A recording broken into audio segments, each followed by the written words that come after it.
Good afternoon. Welcome to the afternoon experiment. My name is Emanuel Livingston. I'm with you for, I don't know how long. I got to go run and do some stuff today. So probably till 5 o'clock. Probably till 5 o'clock. But come on in. Got to say hi to everybody. I'm going to try to do this quick. People have been complaining. You spend too much time saying hi to people. You spend too much time.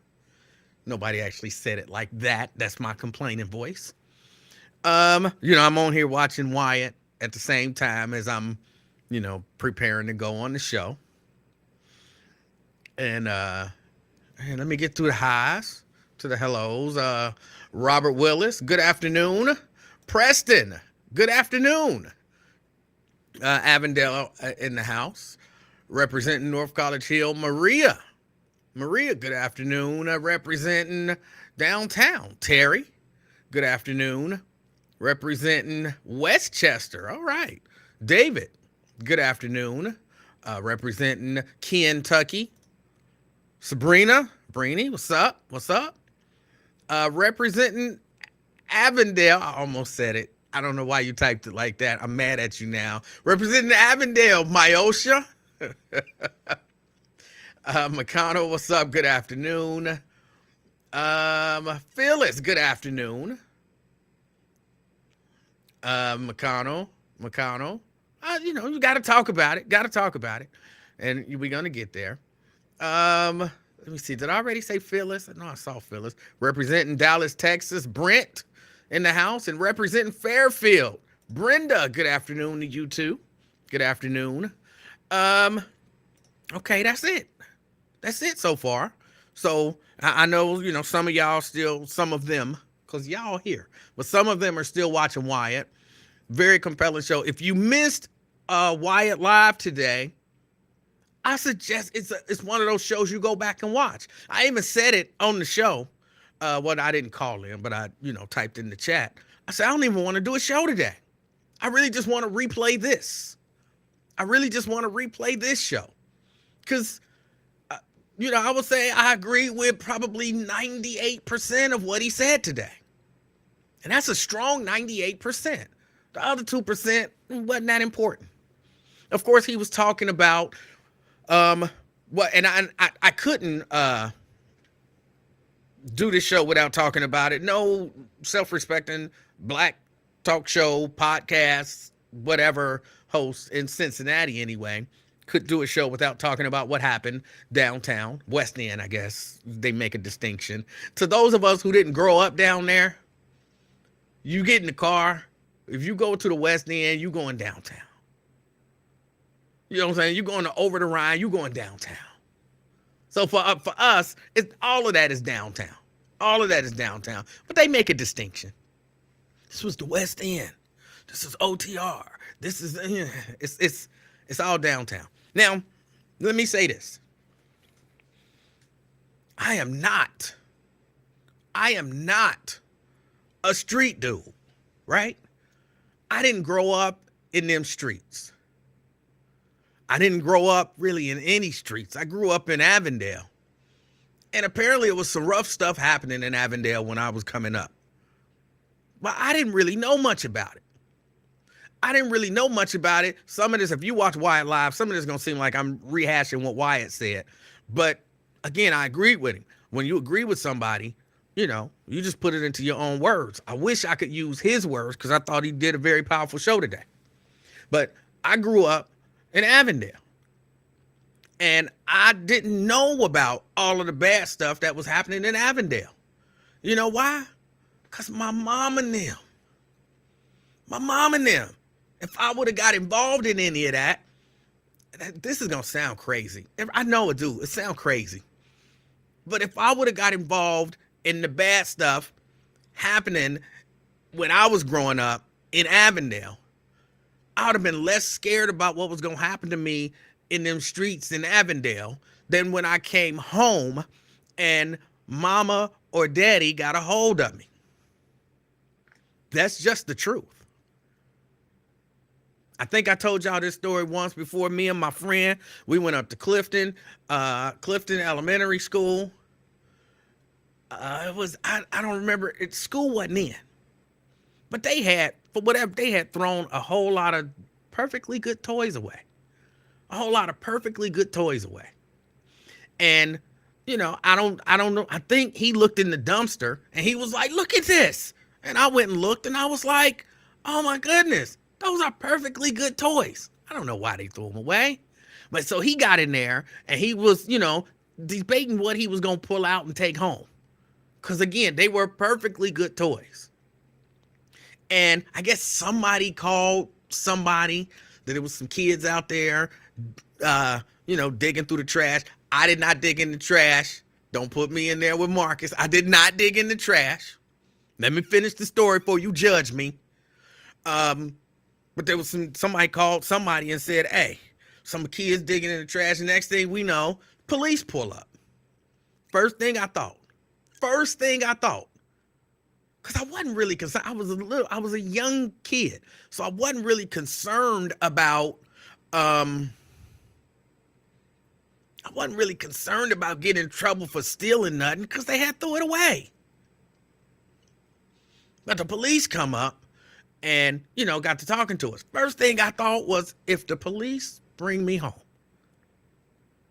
and even if I can somehow explain to mama that I didn't do anything wrong, I didn't dig in the garbage, I didn't climb in the dumpster, I didn't grab none of the toys, I didn't do any of that. If I can explain that to her and get her to understand it, there was something, at least in my mind, I was going to get in trouble because there was something about being brought home by the police. And I was going to get my ass beat. Mama used to say that. Mama didn't always say, I'm going to give you a whooping. Mama would say, I beat your ass. That's what she used to say to us, or at least to me. I can't speak for everybody else. I'm pretty sure she said to everybody else. But Mama was very clear about the fact that if you get in trouble, I beat your ass. And I was concerned about getting my ass beat. Well, the police showed up. I was scared in the mug. Again, not of the police, but just of being taken home by the police. And they talked to us, and Michael wasn't scared at all. Oh, I said his name. I didn't mean to say his name. My friend wasn't scared at all. He wasn't even a little bit nervous. And the police came up, and I just kind of fell back, and he explained to the police, like, look, they throwing these toys away, so I want to take some home. Ain't no sense in these toys getting thrown away. And, the police basically said, okay. So when the police left, I don't know why, I think it made my friend mad, and he decided he wasn't taking nothing home, and he just tore up all the toys. He pulled them out and he smashed them up. I want to say he had a golf club. I don't know where he got a golf club from, but he smashed up, again, all these perfectly good toys, smashed them and threw them back in the dumpster. I guess if I can't take them, nobody can. I don't know. I never really even asked him why he was smashing the toys. And then we left. And I just kept thinking, again, not about the toys. I just kept thinking, thank God them police didn't take me home. Thank God them police didn't take me home.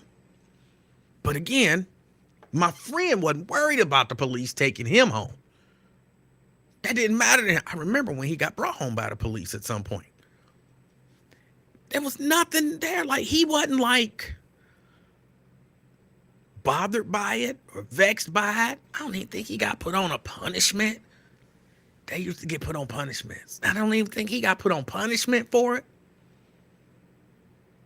Emanuel, what this got to do with what happened down in the West End? I do think it's got a little something to do. I say a little something. I'll explain it in a little bit. I do think it's got a little something to do with the way people raise their kids. That's the issue that we being society, and in particular, low to middle income black neighborhoods and communities. I think that's a big part of the problem that we're having. Now, we've discussed this before. This ain't nothing new. We've discussed this before. This ain't nothing new. And I'm not saying, because I'm gonna get to some stuff that sickened me earlier, but I gotta go the way that my brain think of this stuff. What kind of person are you? I don't care who you got beef with. Who shoots into a crowd of 11, 12, 13, 14-year-old kids? Let's assume, for the sake of argument, that the 53-year-old, and this is a leap, I'm not saying this is the case, I'm saying for the sake of argument to make my point, all right? So if you know the 53-year-old who was injured, I'm not saying that 53-year-old was into no dirt or nothing. I'm not claiming that at all. But let's say for the sake of argument, a 53-year-old was beefing with another 53-year-old. And the 53-year-old decided, I'm going to roll up on him and shoot him. I can only speak for me. I'm not doing it now because my mama will beat my ass, because mom passed away some years ago. But it wasn't instilled in me to, number one, react like that, to have that type of maliciousness in me. But even if I did, and I roll up and there they are. But they with an 11, 12, 13, 14, 15-year-old to start shooting at them. Something in you has to say, I get them later. I get them next time. Whatever. Now, again, that don't mean that the 53-year-old was beefing with somebody and they came for them. It could have been a 15-year-old, a 14-year-old, 12-year-old. Y'all know young people out here, they do have guns and they do use them. So it could have been a 15-year-old beefing with a 15-year-old or a 22-year-old beefing. I don't know who the shooter was. But how do you shoot into a crowd of people? Especially, again, just a crowd of people is bad. But 11 and 12 and 13-year-olds? And yes, some of that is parenting.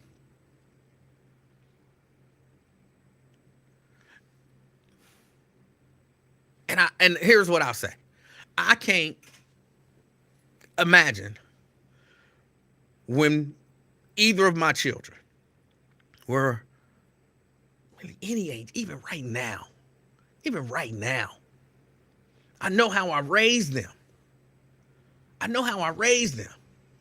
And if you told me right now that one of my children was in a car shooting at a crowd of people, I would be shocked. Well, okay, it's one of them I would be a little less shocked than the rest. But I would still be like shocked. You know, you got multiple kids. You always got one that's a little more rebellious. But she ain't never been rebellious to the point of where I thought she would do something of that nature.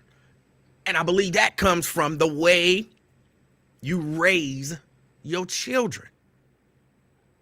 So I think that's very important. It really is something to consider. Now, again, not saying that the kids who got shot got bad parents. Not saying that at all. Because at 8, 9, 10, 11, 12, 13, 14, 15, you could catch me anywhere in Avondale. Doing, playing especially. What? We going to play? It's on. You know what I'm saying? That was me. If we going to ride a bike or we going to play, we going to, whatever. I was down with that. I'm not knocking on the door. Hey, man. That's what they call me. Man, can you come out and play? I'm gone. I ain't telling nobody I'm gone. I'm going to play with No, I'm gone. You ain't got to tell me what we playing. We going to play? So some kids outside playing. I don't blame kids for being kids ever. Ever.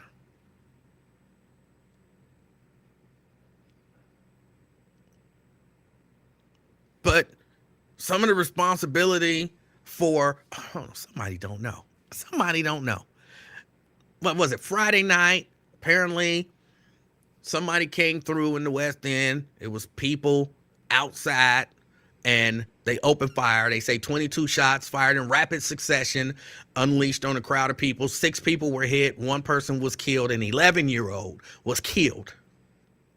Multiple people were hit between ages 11 and 53, but the majority of them was like young 11, 12. I don't remember all the ages, but like 11, 12, 13, 14-year-old.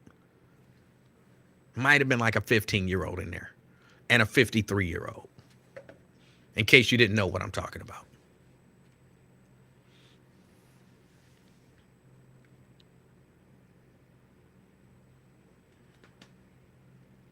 Anytime I have this conversation or have conversations similar to this, I always love to get to the point where we're like, okay, what's the solution? But y'all know I ain't got no solution for this. Y'all know that. Y'all know if I had a solution, I would have said it by now. Well, what's the cause? I bet it's a whole lot of causes.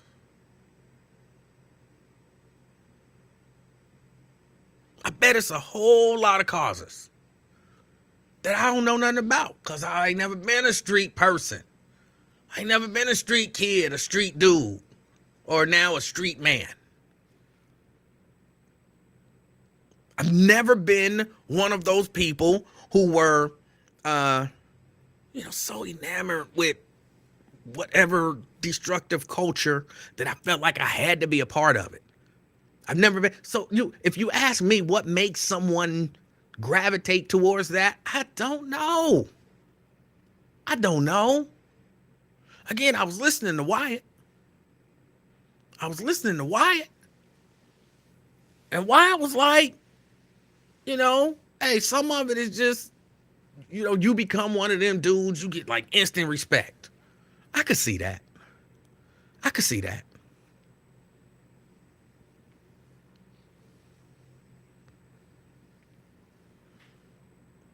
But I don't know what causes it.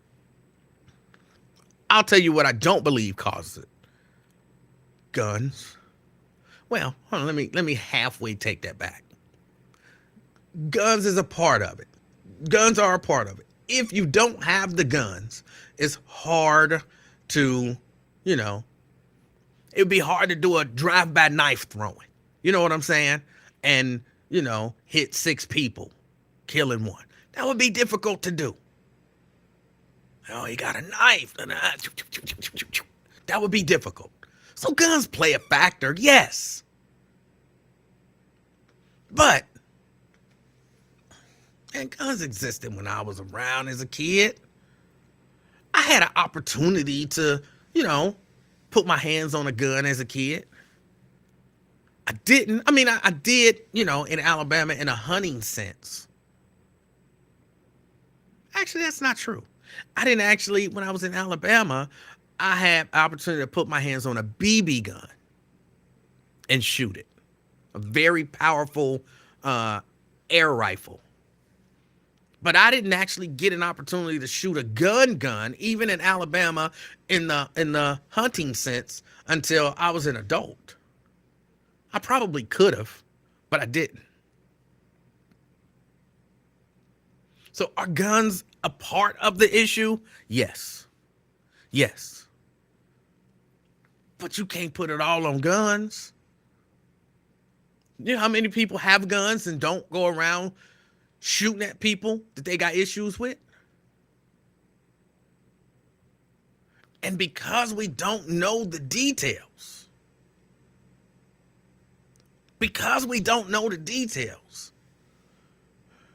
people filling in gaps. I don't like that. Look, I was listening to 700 WOW. I listen to 700 WOW every morning for at least about a half hour. I listen to Scott Sloan. Not that I love Scott Sloan or his show. It's just I'm in the car, I'm driving. Lincoln Ware hasn't come on yet. 700 is on. I like talk. The Russ Parr Morning Show. If I'm in the mood for some laughs, then I might listen to a little bit of that. But a lot of times, I'm trying to listen to some talk radio. And I hear Chief, what is her name? Fiji? Well, I don't know, whatever her name is. I hear the police chief talking, and I was really bothered. She didn't actually say it, but the idea was floated that these young people who were victims, who were shot, and the 11-year-old who died were involved in some sort of beef. And so somehow it was their fault. Again, she didn't say it. It was kind of more implied by Scott Sloan. And I hate that. I hate that they can even make such an implication with no information. And that's what I really do, y'all. I try to be. Hold on. I see we got somebody on Twitch. And we're not going to do the whole spamming thing. All right. Emma, we got to block you from the Restream chat. You holding a conversation, ain't nobody responding. Okay. Where was that? Yeah. But that's why I try to be careful when I have these conversations, because there are other people listening to these conversations that can take what we say and mix it up and come up with something else. And so for somebody to hear that, oh, it's the parents' fault, and, young people down there shooting each other, and it's all about beefs and all of that kind of stuff. What some people hear is those children who were playing outside, their parents were being irresponsible. They some thug children, and they out there beefing with people, and then somebody rolled up on them and sprayed them. And, basically that's the cycle in the inner city, and there's nothing that you couldn't do. Nothing you can do about it.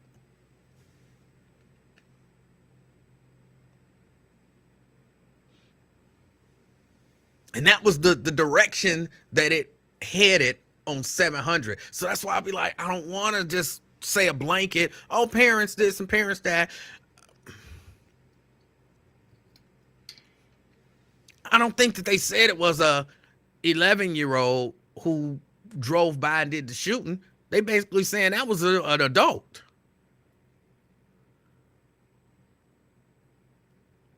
If my understanding of everything is correct,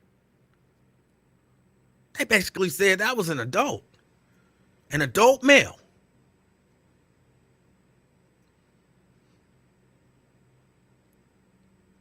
And if you want to answer, you're in the wrong place. I don't have an answer. I don't think none of us do. But we kind of know, like, just straight up wrong answers when we hear them, right? We know a partial answer trying to be passed off as the full answer. We know saying, well, it's guns. That's the problem. We know it's not guns. Guns is a part of the problem, but guns ain't the problem. We know that. We know saying, oh, it's the cars are so easy to basically jack, that they can jack those cars and they can get in them and they can do those drive-bys and that. We know, no. Because before Kias and whatever was easy to jack, they were still doing drive-by shootings. They was doing drive-by shootings and hoopties.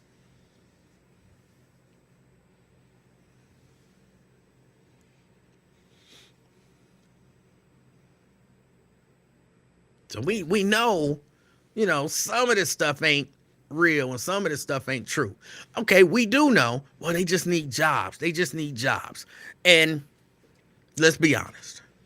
I want to be honest. I want to be honest. And in case you don't see it at the bottom, 513-717-KING. 513-717-5464. That's the number to get on board.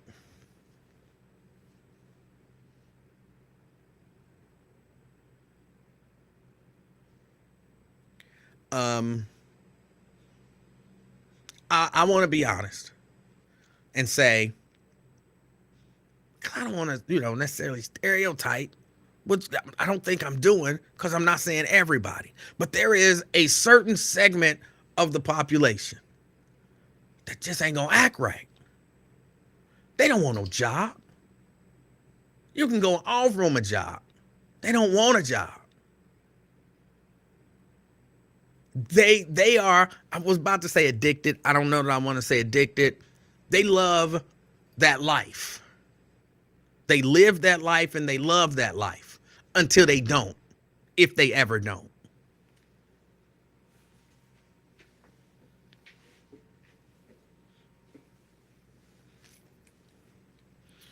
Sean says, contact Wyatt. This is his last show. I don't believe this is his last show. And this is off topic. I do not believe this is Wyatt's last show. I believe he's frustrated. He's irritated. He's a whole lot of other edits.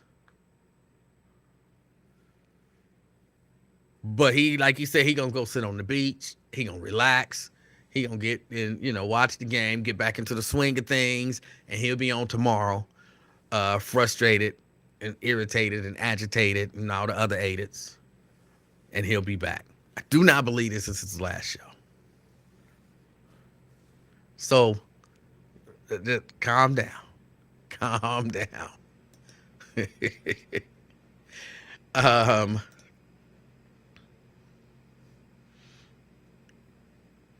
Hold on, but I see something else. Wyatt is still on. Patch him in. It's not that simple. It's not that simple as just patching somebody in. I would have to send him a link. It's more complicated than just let me patch you in. But no, Wyatt, I don't believe Wyatt is leaving. I don't believe Wyatt is going anywhere. And we got Jack. Jack's still mad because he got banned from the Facebook chat. It's not funny, Jack. So you know him so well that you know he coming back tomorrow. No. That's why I said I don't believe. I know words might not necessarily be your strong suit. I'm not saying with 100% sure. But words might not necessarily be your strong suit. But when a person says they don't believe, that kind of indicates that they're telling you what they believe, not what they know. And he might not even be back tomorrow. He might be taking the rest of the week off and then come back next week, good and rejuvenated. But I don't believe it's his show. I don't believe it's his last show. At least I hope it's not. I like the show. Y'all know I disagree with Wyatt, but I still like his show. So I hope it's not. But where was I? I don't. Some people just like to, are raised to live that lifestyle. That's just the truth. Some people are just raised to live that lifestyle. Oh, hold on, let me take that off the screen. And we can say all day, it's the parents, it's the parents, it's the parents. Let's accept some things as fact. There are gonna be bad parents. You can try to shame bad parents into being good parents if you want to, by telling them or by saying out loud that they're bad parents. But Some of the bad parents who are really bad parents don't care about you thinking that they're bad parents. They just don't. They're gonna be bad parents. They're gonna raise children the wrong way. Yeah, I'm doing air quotes because who's to determine right and wrong? I think most of us can agree that, you shouldn't be shooting people over, petty beefs. But bad parents are going to be bad parents. Right? Right? So what do we do for all of the kids being parented badly? What do we do for all of the kids being parented badly? Because just calling it out don't solve it.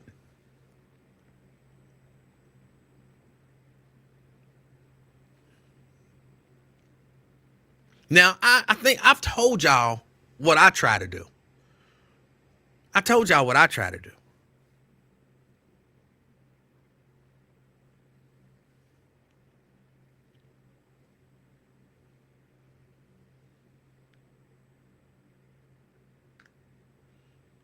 But what do you try to do? You see these as bad kids because they got bad parents. What do we do about it? See, I'm I try to say this stuff in a way that it don't sound as bad as I feel like it is. But morally, this society, a portion of this society is just reprehensible. Right? And when you take reprehensible parents,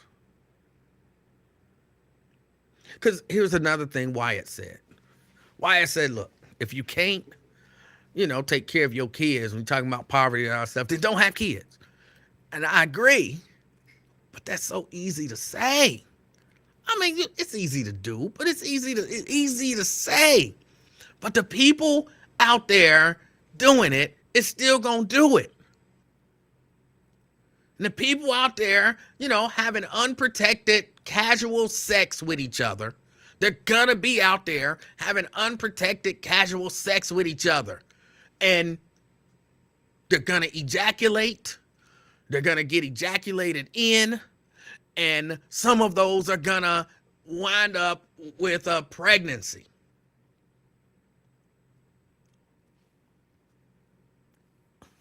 I'm trying not to be too graphic, of course. You can say ejaculate. Ejaculate, you can say ejaculate. And there's gonna be some pregnancies.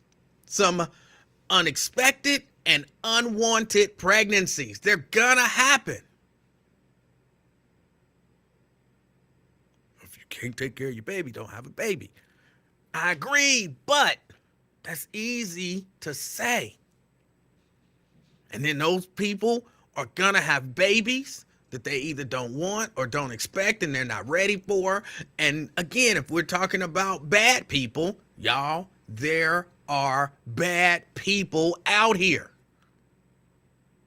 I don't know why we don't want to say it. It's not all people in bad situations. And some of these people, y'all know, I'm not breaking any ground here. Some of these people actually grow up in decent neighborhoods with decent parents and just decide to do bad stuff and be bad people. So it's gonna be bad people out here doing bad stuff.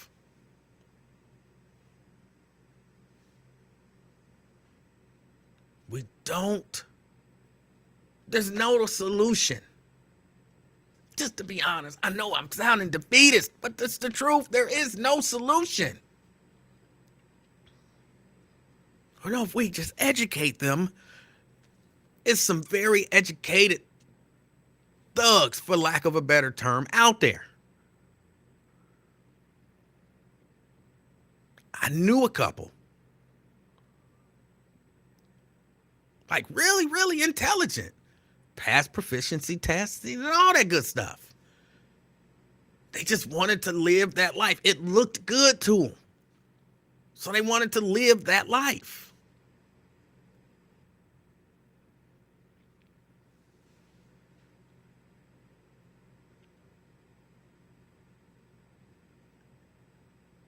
So you got some bad parents who raise amazing children. You got some good parents that raise terrible children. I saw where somebody said, hold on, I'm trying to go back to it. Well, somebody said, hey, look, guns ain't the problem. It's the accessibility to guns. Chelsea, that's who said it. It's the accessibility to guns. I don't even think that's the problem. I don't think that's the problem. A whole lot of people got guns. Guns are accessible to them. And they don't do drive-by shootings on a crowd of 11, 12, 13-year-olds. And then people like, hey, we talking about this on Facebook. We talking about this on the radio, but what are we doing to solve it? And I always love it when they throw themselves in there. Me too. What am I doing to solve it? You can't solve it. All you can try to do is slow it down. Try to be careful.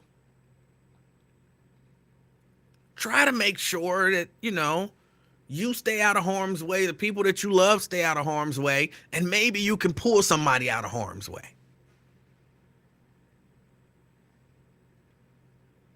Ain't no solution.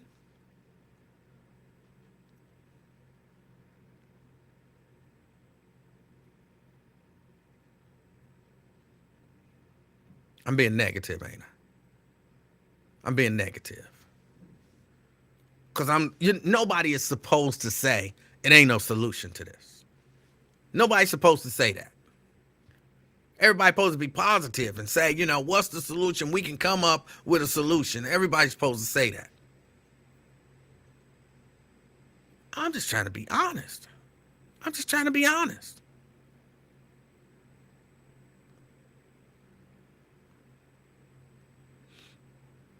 And we all up in arms because, an 11-year-old was killed.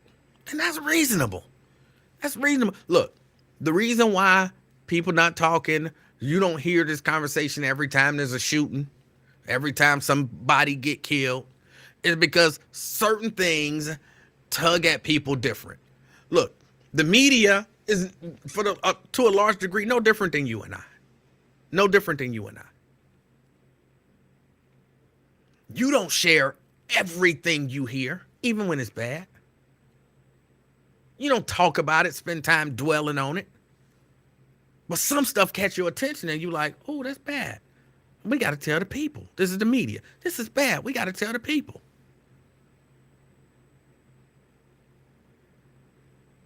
So certain things like this get a lot of attention. Now, look, if your loved one got killed on Thursday, you might be looking at this like, why they getting all the attention? And my loved one got killed. If your loved one got killed on Saturday, like, why they getting all the attention? My loved one got killed. Certain stuff just grabs the attention. And 6 people getting shot and an 11-year-old being dead is going to grab more attention than a person being killed.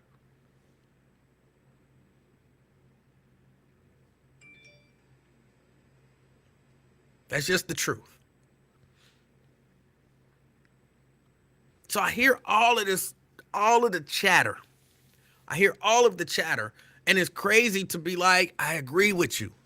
Well, I agree with you too. I agree with you too. I agree with that. But none of that equals up to a solution. Because I know that's one of the things, when you talk about stuff like this, people are always like, all right, what's the solution? All right, what's the solution? And that's enough talk. What's the solution? Why you number one, talk personalities to have a solution to exceptionally complex problems that we haven't solved in the history of mankind? I don't know.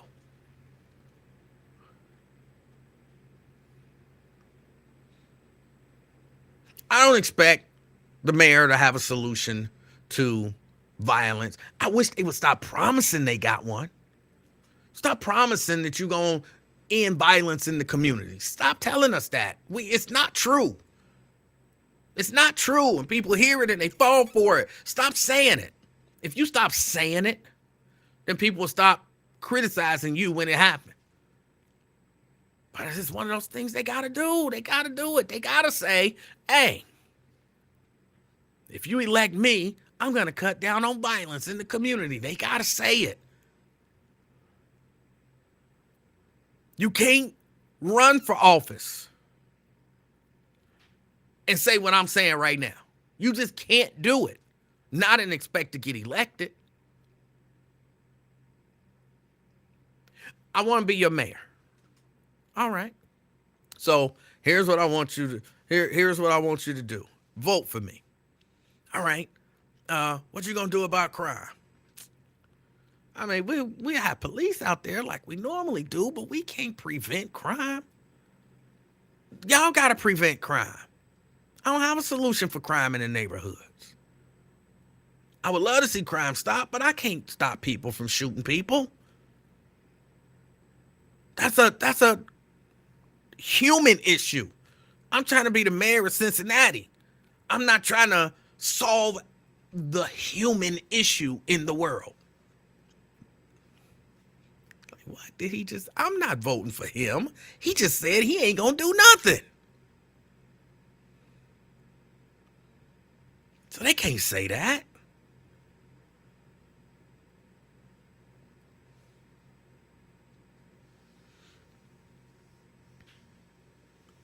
They can't be honest and tell you this is a problem that we have as a society. Because I had to get to this. I didn't mean to, but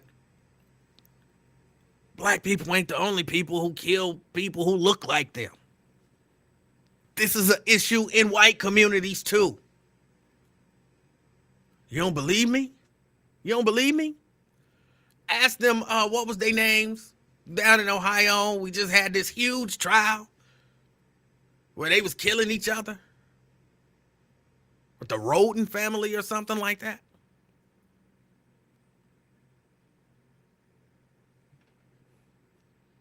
It's not just a black issue. This is a issue of the human condition. Do I believe a lot of times it's more concentrated? I'm not sure if it's more concentrated. I will say this. I have issues with the fact that it's really promoted.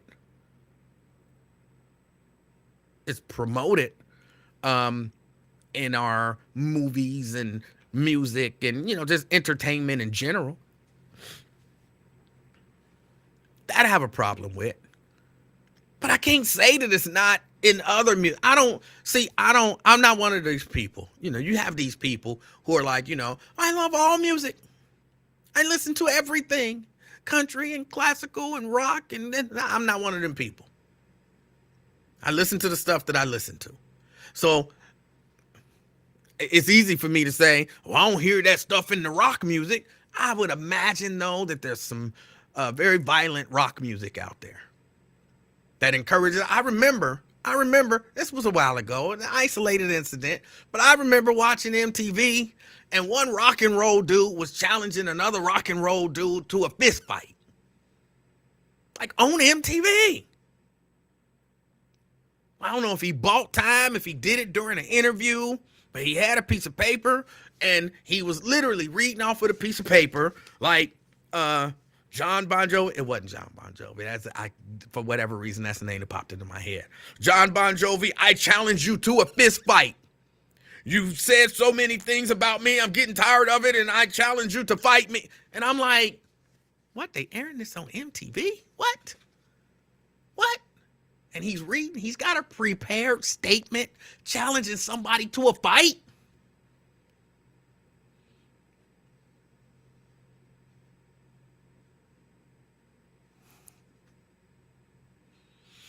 So I can't say that it don't happen in rock and in country and all of that other stuff. I can't say it don't happen. I can say I don't see it or hear it because, I don't pay much attention to that stuff. But I hear about it. I don't really, pay much attention to hip hop either. But I hear about it a lot in hip hop. And it is mainstream hip hop that encourages a certain lifestyle. It's what is right now the most influential music art form amongst our young people that's encouraging basically to people to live out negative stereotypes. Again, I'm not saying that is the problem. It's one of many. One of many. See, I don't want to dismiss any of these issues as if they're not important. Yes, having a good economic structure in a community is helpful. Yes.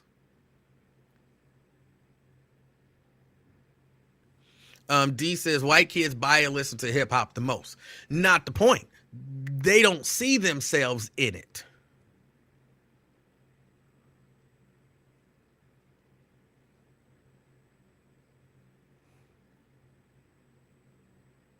They don't necessarily see themselves as the gangsters in gangster rap. I don't think anybody uses that term anymore, but you understand what I'm saying. So they're not necessarily, I'm sure some do, but they're not necessarily trying to live up to that standard. Because we just characters there to entertain them, some of them. Dance for me, sing for me. I'll kind of fun imitate you. I'll try to say what you do. I'll try to move like you move. I'll try to dress like you dress. But it's entertainment for them. But for some of our young people, it's aspirational in terms of a lifestyle.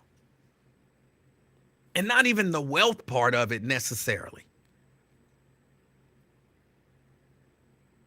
The very much less desirable aspects of it. And even the ones who do the wealth part is the part that I'm trying to emulate. How are they trying to get there? How are they trying to get there?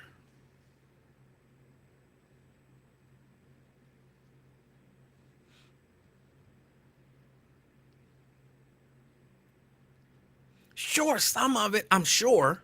Again, I'm not a street dude. Bad stuff was happening on the streets when I was growing up. I was scared of my mama.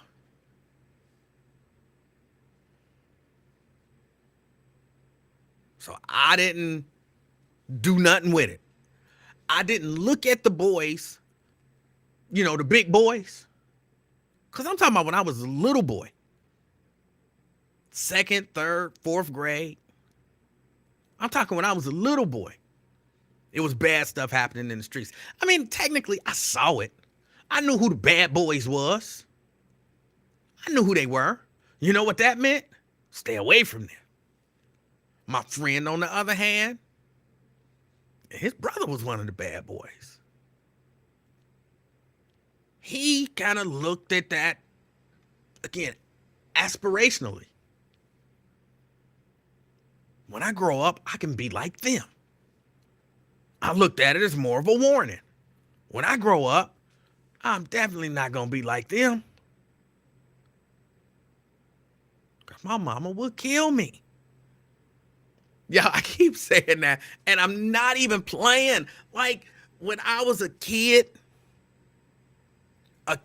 through teenager, I would say I didn't really start feeling like, you know what I'm saying, you got to live your life not based on the consequences that your mama gonna give you. I didn't really feel like that until probably about 16 years old. Up until 16 years old, I made a lot of decisions in my life because I didn't want to get my ass beat.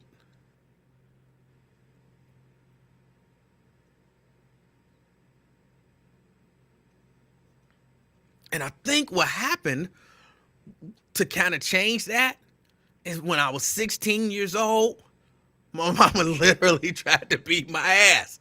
And I remember her hitting me and she was giving it all she had. And I was thinking, this don't really hurt. This ain't that bad. And she was putting in work too. And I was standing there and she was trying to tear me up. And I was thinking, I should be doing something. Like I should be crying or trying to block the belt or something, but it wasn't really having no effect. And she was putting in so much work, and I loved my mama. So I start kind of, mama, stop, mama, stop, mama, stop. And that, for whatever reason, that gave her some sense of accomplishment or whatever. Don't make me. All right, mom, all right. And I walked away and I was thinking, okay, I'm not necessarily worried about mama beating my ass no more.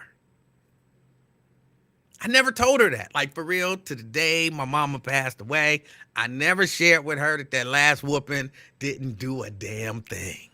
Ever. I never shared with her. It wasn't that I became numb to it. It's just I was 16 years old. I was a professional wrestler. You know what I'm saying? We beat each other with belts in strap matches and chains and chain matches and, all kind of stuff. So it didn't hurt. It didn't hurt.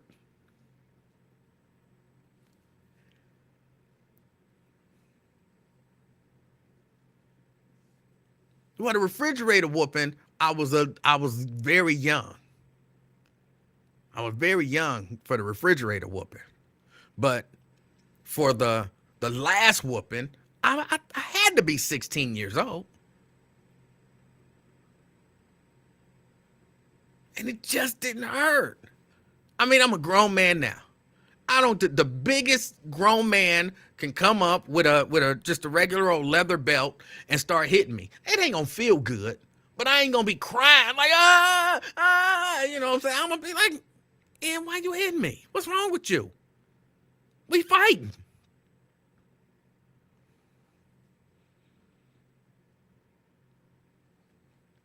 We fighting. So, and again, you got to keep in mind, my mama was a little bitty something. Like by the time I was 16, I was bigger than her, and I'm 5'5" as a 53-year-old man. So when I was 16, because you hit different growth spurts. I hadn't even hit all my growth spurts yet, but I was still bigger than her. I don't know. Somebody had to tell me at some point how tall my mama actually was. But I know my mama was a little bitty something, and I was taller than her. So it's this little lady hitting me with a belt, and I'm like, all right, mama, So don't make me, all right, yes, ma'am. So, and at that point, I was no longer concerned. That was the point where I stopped making decisions based on the fact that my mama would beat my ass. But up until 16, anytime it was a matter of, you hanging out with your boys. And again, I ain't never been no street dude. I ain't never hung out with no street dudes. I knew street dudes. I was around kind of street dudes. See, to me, there's a difference, but you know what I'm saying? You be around somebody and you be hanging out with somebody. That's different. So I was around them. I saw them, talked to them, spoke to them maybe, but I never hung around street dudes. So when, me and my friends was, even just thinking about doing nonsense, like jumping on a sled. This is an actual thing we did. Jumping on a sled, riding it into the woods, and try to dodge the trees as we went through. Until old Brian broke his ribs like a little punk. Oh, my ribs. Like, come on, man up. You didn't see that tree coming? You didn't see that tree coming? You could have, you know, should have bailed off before the tree. That was but even before we did that, I'm like, oh my goodness. Man, if we get in trouble for this, mama gonna beat my ass. Some stuff I went on ahead and did. But most stuff, like, What, y'all going to steal from Calvin's? I'm not going with y'all. Y'all go ahead. Nope. I will not be down there. I won't be a part of that. Why not? Why not? I never said it out loud to them. Just, no, I ain't gonna do that. And I would leave and go home. Why not? Why not? Ooh, you scared. Ooh, you scared. Why not? Why not? Ooh, you scared. Ooh, you scared. And I'd be walking home thinking, mama ain't beat my ass for no potato chips. Nope. I come off better just going home asking mama for a quarter to get some potato chips. Because that's how much they was back then. For a quarter to get some potato chips, and then trying to steal some potato chips and then come home and get my ass beat. Nope. Nope. See, that's parenting. Yes, that's missing in some of these families and households. That fear got instilled. Yes, it was fear. That fear got instilled. I don't even remember when. I don't ever remember not being afraid of my mama. Oh, you shouldn't be afraid of your parents. I think that was the goal. I think that was the goal. Like, parents don't want their kids to be afraid of them nowadays. I loved my mama, but I was also afraid of that little lady.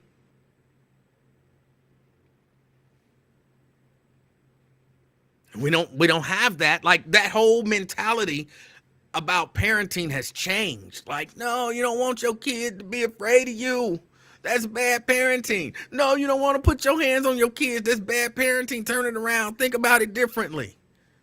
Like, I don't know about that.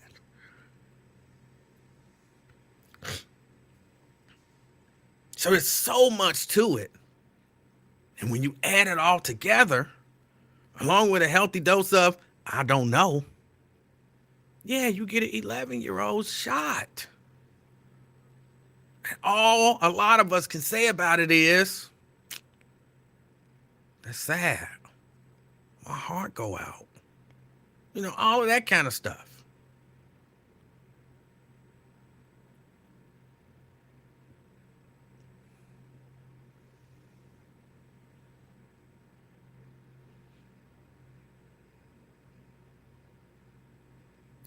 Chelsea trying to get me punched to the chest. Mama never punched me in the chest, Chelsea. She did try to slam me once. I might have been like around 12.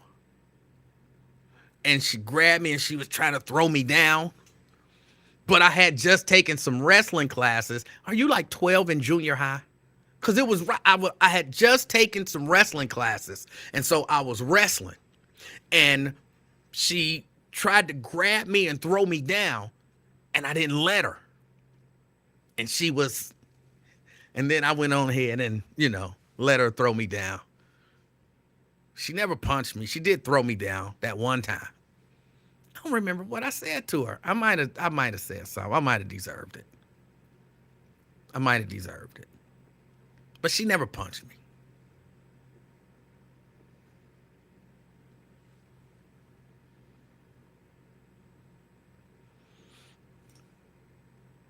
Walter says, I felt bad from the disappointment my mom had when I would get in trouble. That was worse than a whooping. Not for me.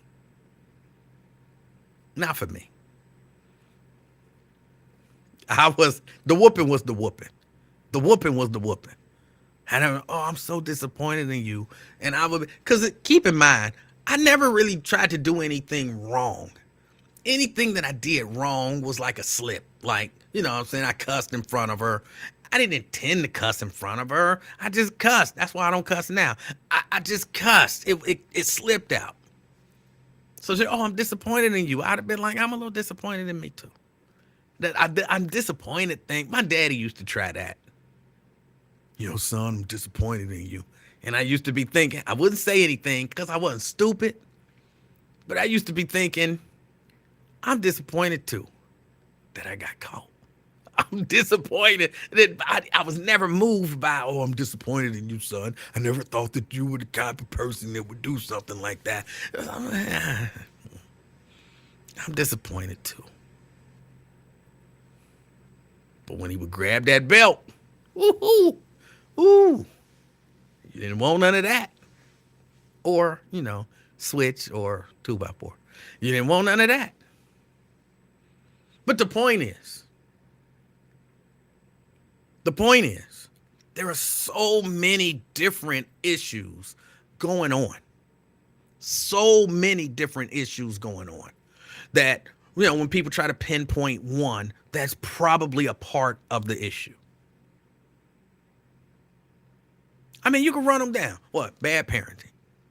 Even before you get to bad parenting, promiscuity and unprotected sex, bad attitudes, lack of ability to, reason and problem solve with one another. Then you get to, bad parenting, celebrating this, I'm going to call it gangster culture, celebrating this culture of, the hard dude and the unfeeling, uncaring, I don't value your life, that dude is looked up to. People getting it however they can get it and being money. Oh, if you sold drugs, it don't matter how you got the money. The fact is that you got money, and so we look up to you. That's all a part of it.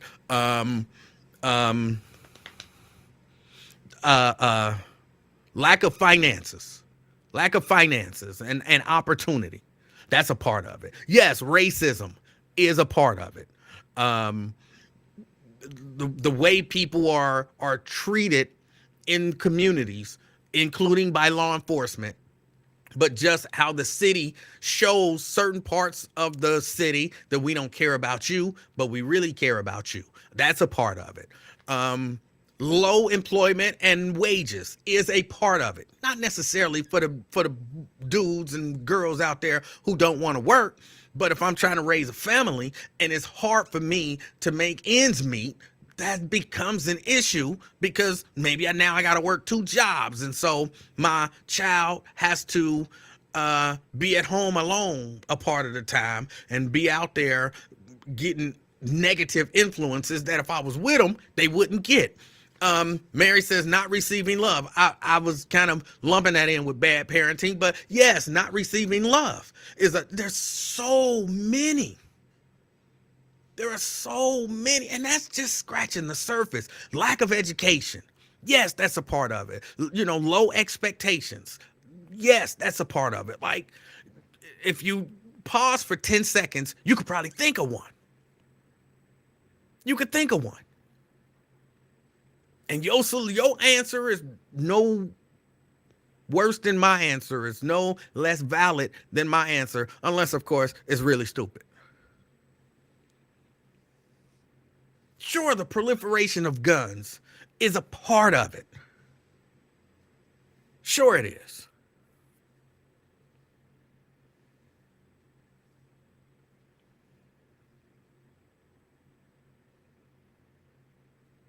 Part of it. All of this stuff is a part of it. How do we fix it? How do we fix it? How do we fix it? How much stuff you got to fix to actually fix it? I was about to do air quotes. I changed my mind. Had to save them for special moments. It's so much. It's so much.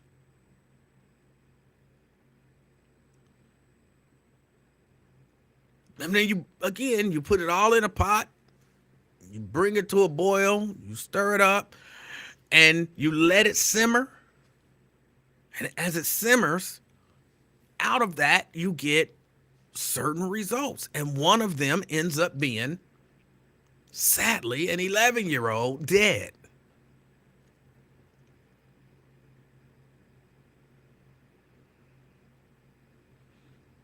Brady said your mama was 5'1", according to her. She wasn't no daggone 5'1". Mama wasn't no 5'1". Just, she wasn't. My guess is she was probably about my daughter's height. So probably about, because I think my daughter is like 4'8" or something like that. That's my guess, is that she was probably about 4'8".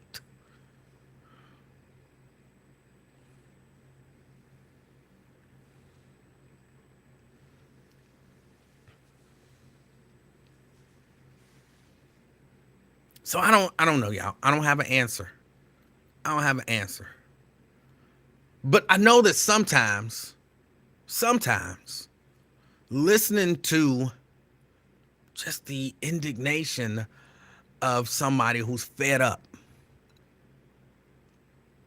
What does it do? I don't know what it does, but it lets you know you're not alone in your fed upness. Just why listen again, I said if I had it, I would not have done a show today. I would have just replayed Wyatt live.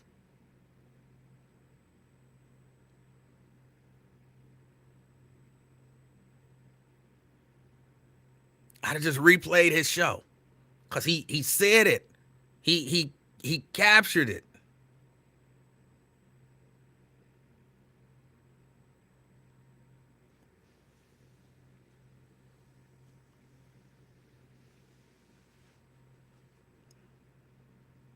I'm probably thinking a lot of stuff that he said, not in the way that he said it. And I listened to it, and that kind of got it out.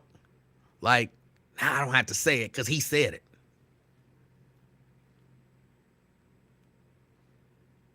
But it's crazy.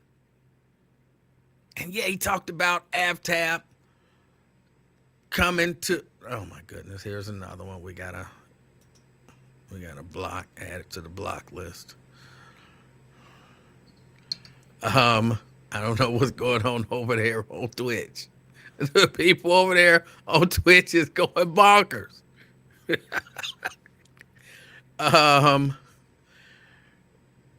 He talked about AvTab coming over to the Lincoln Ware show. And I could have sworn, and somebody, because Lincoln Ware got the Lincoln Ware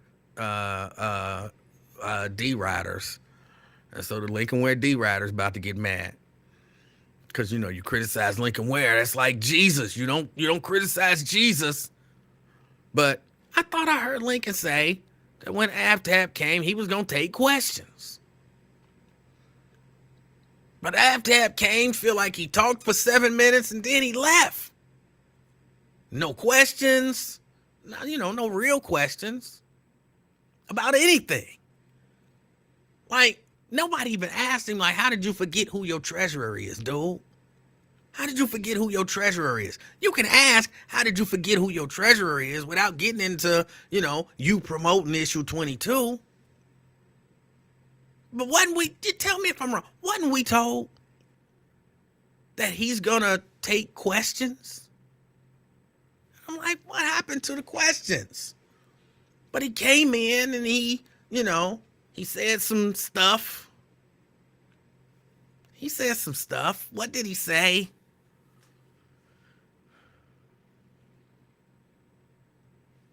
I don't really know what he said. He said some stuff.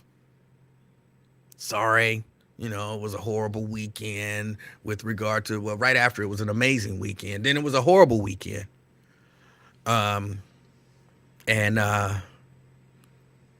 guns and cars and gotta get them jobs but for real, somebody help me understand. In that situation, as we know it, because I don't know all the details, but in that situation, as we know it, who do he feel like should have would how would a job have made this not happen? Like, did you want the 11-year-olds to have a job? That's not reasonable. That's not reasonable. What, the 53-year-old need a job? Well, we don't know what the 53-year-old was doing. Maybe the 53-year-old had just came from work. The drive-by shooter should have a job. I can't necessarily say, but from the people that I talk to, most people who participate in drive-by shootings ain't out there looking for gainful employment, of the,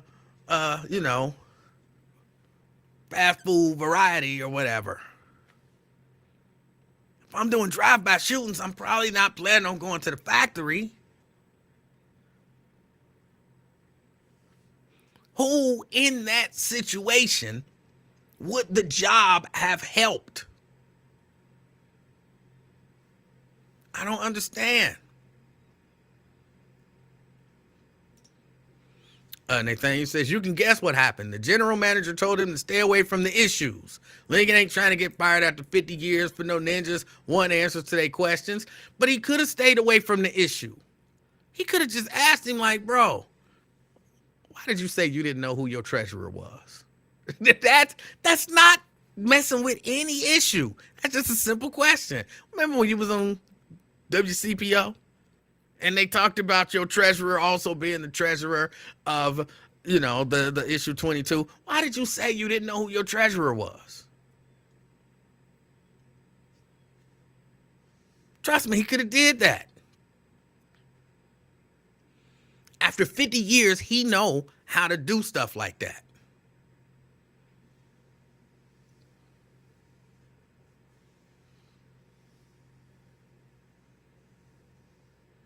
But he said he was going to take questions. So, all right, you showed up late to the interview. We appreciate you coming. Let's go straight to the phones.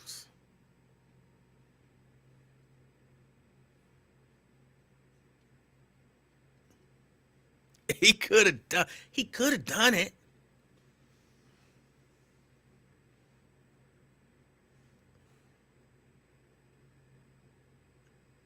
But Aftab basically said nothing.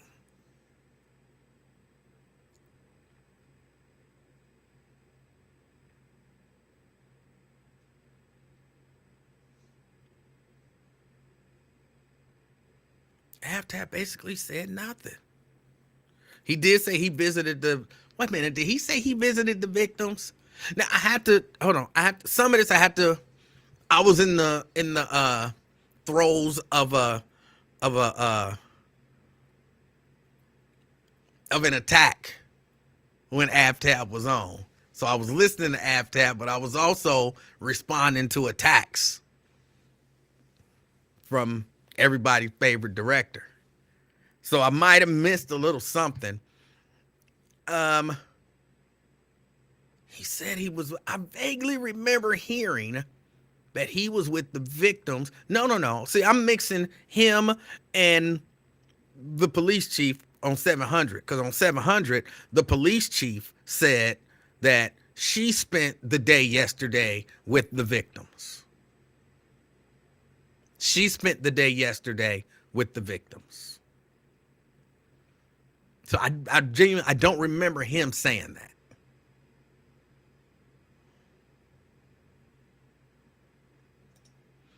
that. He said he was going to take questions last week, right? I'm pretty sure he said when he came in this week he was going to take questions. Again, I could be wrong. I'm pretty sure, though, that he said when he came in this week, the mayor was going to take questions. But y'all can ask all the questions y'all want. I believe that was what he said.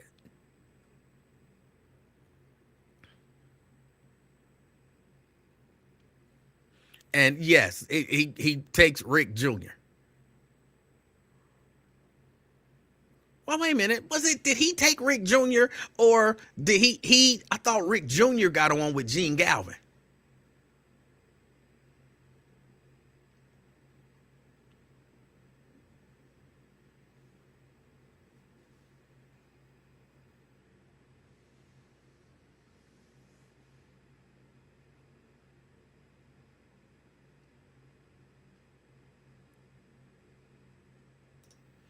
People say it's a sign of a good politician is knowing how to show up and say nothing.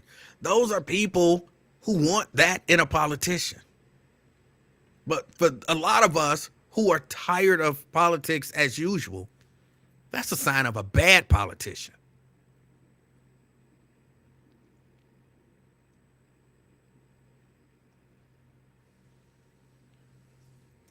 I was in the throes of an attack. I think that's a saying. I think that's a saying.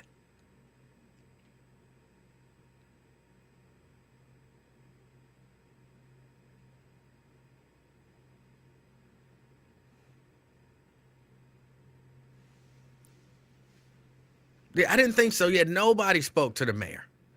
The mayor came in, said what he said, which was, really, I mean, it was a lot of nothing. It was a lot of nothing. He wasn't really pressed on anything, and he got up and left. Now, realistically, though, what did you want the mayor to say? What did you want the mayor to say? I don't know.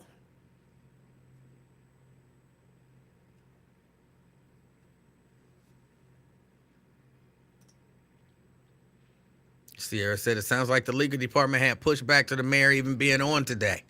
The legal department ain't had no issues with nobody. Probably the general manager was like, hey, don't get on there promoting issue 22 because then we'll have to give equal time to somebody else.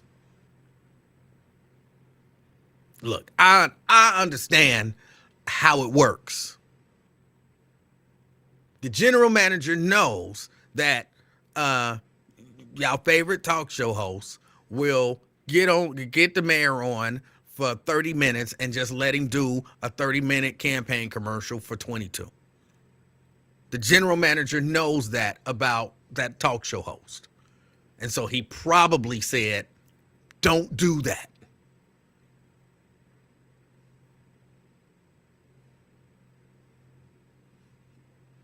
It probably told him that, and then before it happened, told Raven, hey, you make sure that he ain't on here for 30 minutes pushing 22. Because, and look, I'm going to say this and then I'm going to move on. Every fiber of my being believes that he told Victoria Parks, just call in. Just call in and I'll let you can slip it in. You got to be slick with the way you slip it in. But if you just call in, then you can talk about issue 22. Just call in. So when he wasn't in, because remember, he had forgot. He wasn't going to be in. So then when he wasn't in, she called in like, hey, Lincoln told me I could call. He told me to call. Well, I can't let you on. But Lincoln told me to call.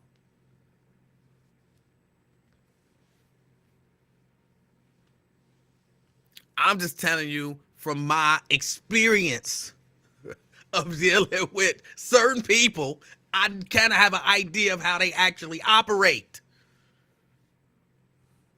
And there's no part of me that believes he didn't tell her to call specifically to talk about issue 22.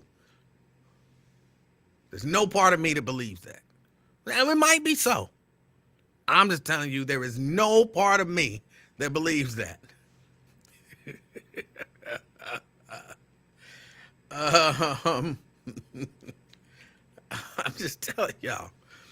So Lincoln says what he says about AbTab coming in and taking questions. Then Raven says she's having Iris on. I snitched to the GM because Buzz been really unfair by giving away more time to the naysayers. The GM tells Raven to postpone the Iris interview. Raven is insubordinate, but she keeps Iris away from the issues. I don't know about all of that. I don't know about all of that. I think Raven is just savvy enough to and has enough backbone to say, hey, all right, you coming on, but we can't talk about the issues. This is just about you. I said, all right. And that be that.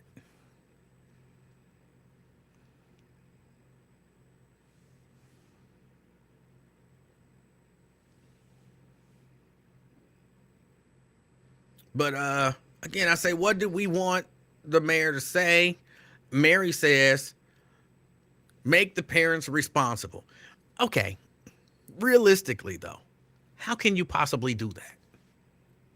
Like from a practical standpoint, how can the mayor or city council make parents responsible? And what parents in this particular case, what parents in this thing where this 6 people were shot in what people are describing as a drive-by, what parents do we want to hold responsible? The 11-year-old who passed away because he got shot, we want to tell his parents you should have been more responsible. Well, that's not reasonable. An 11-year-old outside playing, it does not show irresponsibility on behalf of the parents. Or a 12-year-old outside playing, or a 13 or 14 or 15 or 16. Kids outside playing does not, at least to me, show irresponsibility on behalf of the parents. So then, and the 53-year-old is 53.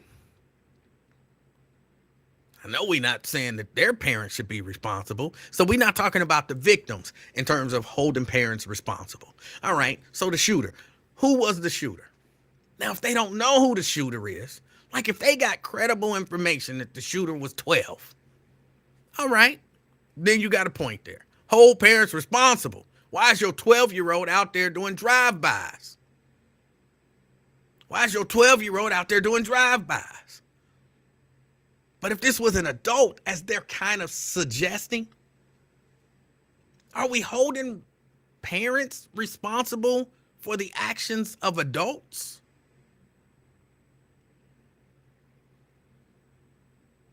I mean, in the long run, sure. And I've kind of always done it. I think if you raise a horrible human being and that human being grows up and is, 25 years old and just a horrible human being, you're responsible. You're responsible. But now you can't be held responsible for the actions of that 25-year-old at 25. But you are responsible because you created that.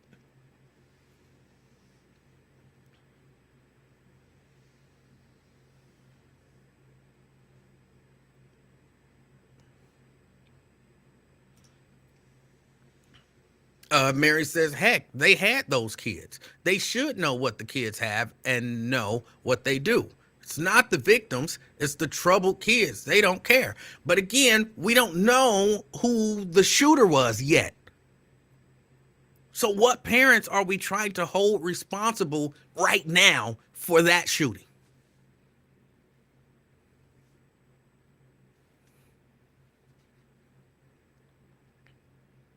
So I really think, and I understand the thought process behind it, but I really think if AFTAB had gotten up at that press conference, or the police chief had gotten up at that press conference and said anything about where are the parents? Where are the parents? The parents are responsible for this. Number one, it would have been horribly misread, as if to say that the kids playing, their parents were responsible for them getting shot in a drive-by. So that would not have been wise. And then number two, because they don't know who the shooter is. Now, if they had credible information that the shooter was a 15-year-old, then that's a legitimate argument to make.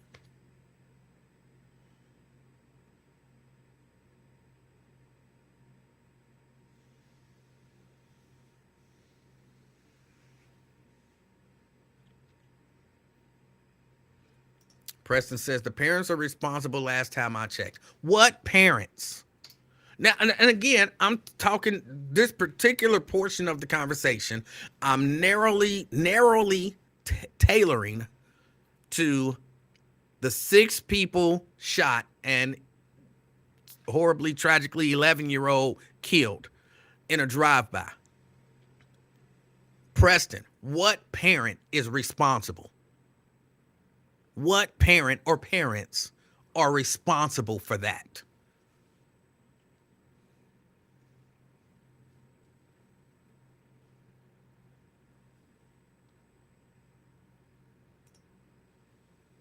Mary says, train up the kids. But again, so maybe I'll attack this from another, because I don't know that y'all are understanding the question that I'm actually asking. Okay, Mary, I think she's the people that gave birth to these kids that did the shooting. Okay, based on what I heard, I didn't come away from this thinking, and maybe I'm wrong, I didn't come away from this thinking it was a teenager who did the shooting. The way that they described the person, again, just for me, the way they described the person was like an adult male in a sedan who did the shooting. And so you want to find the adult male's parents and hold them accountable for the actions of their adult son, is what you're saying.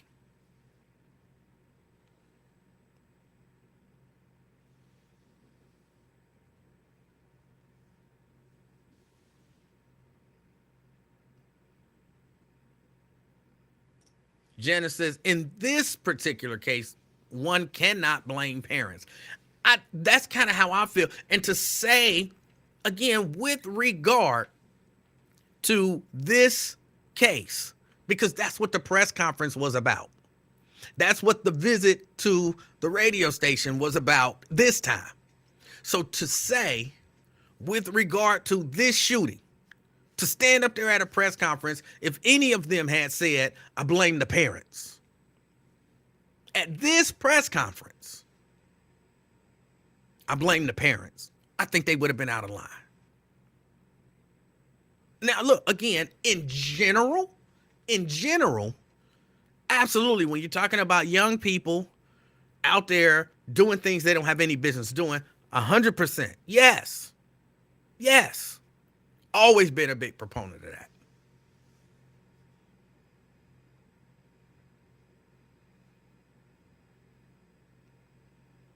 But criticizing the mayor,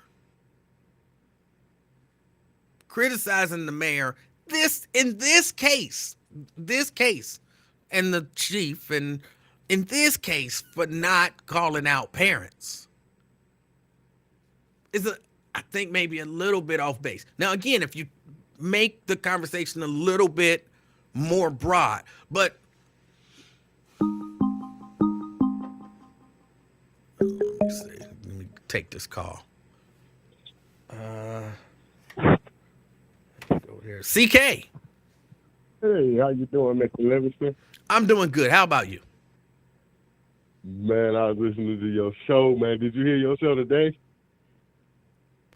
I'm listening to it. Oh, my God. Man, you said you did some time in Alabama, right? I don't know if I would say I did some time in Alabama. I lived in Alabama for a number of years. There it is. Now, did you hear about the Alabama mayor that committed suicide? I did hear about the Alabama mayor that committed suicide. You know, I thought of you. I said, Emanuel just got on these fools about the initials. F.L. Copeland, Bubba. F.L. Bubba Copeland. If Bubba ain't no Alabama name, I don't know what is. Committed suicide. Well, for the people who don't know, there was a mayor in Alabama. I don't remember what city he was in. You remember the city? Nope, Alabama City. Yeah, yes, it was in Alabama City. And he got caught as a cross-dresser, basically. Yeah, he got outed as a cross-dresser. And I think, was he a minister as well? They called him a curvy chick. But wasn't he? Yeah, a pastor. Yeah, he was a pastor and a mayor. And, you know, he got outed as being basically a cross-dresser. And so he committed suicide. And see what I'm saying? You have to face your fears. You can't blame that man for killing himself, because what he represented was, you know, that was god awful. You know what I mean? What? You can't. When you've been hiding that long, what's the difference with him getting outed and you getting outed? It's the same thing. He didn't want people to know that about him. So you expect him to just go on living like that? They called him a curvy girl. They did call him a transgender curvy girl. Yes, What? his name was F.L. Bubba Copeland. Hold on, let me pull that up. People are asking, what city? What city? Yeah, that's a hard city. The city gonna make them laugh more than the curvy girl, ain't it? Wait till y'all hear that Alabama city name, boy. Hold on, let me see if I can pull it up. But yeah, I don't know. Smith Station. Smith Station. And see, and that's what I was telling the people in the chat. You can stop the violence, but you got to get these young kids involved in the church. You know what I mean?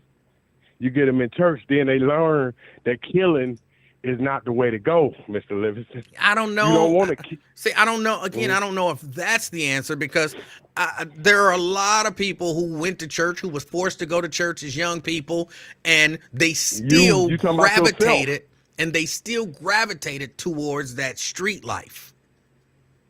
So you did not go in the street. You just said you were scared of your mama because you went to church. Right. No, I didn't say I was scared of her because I went to church. I was scared of her because I knew she would beat my ass.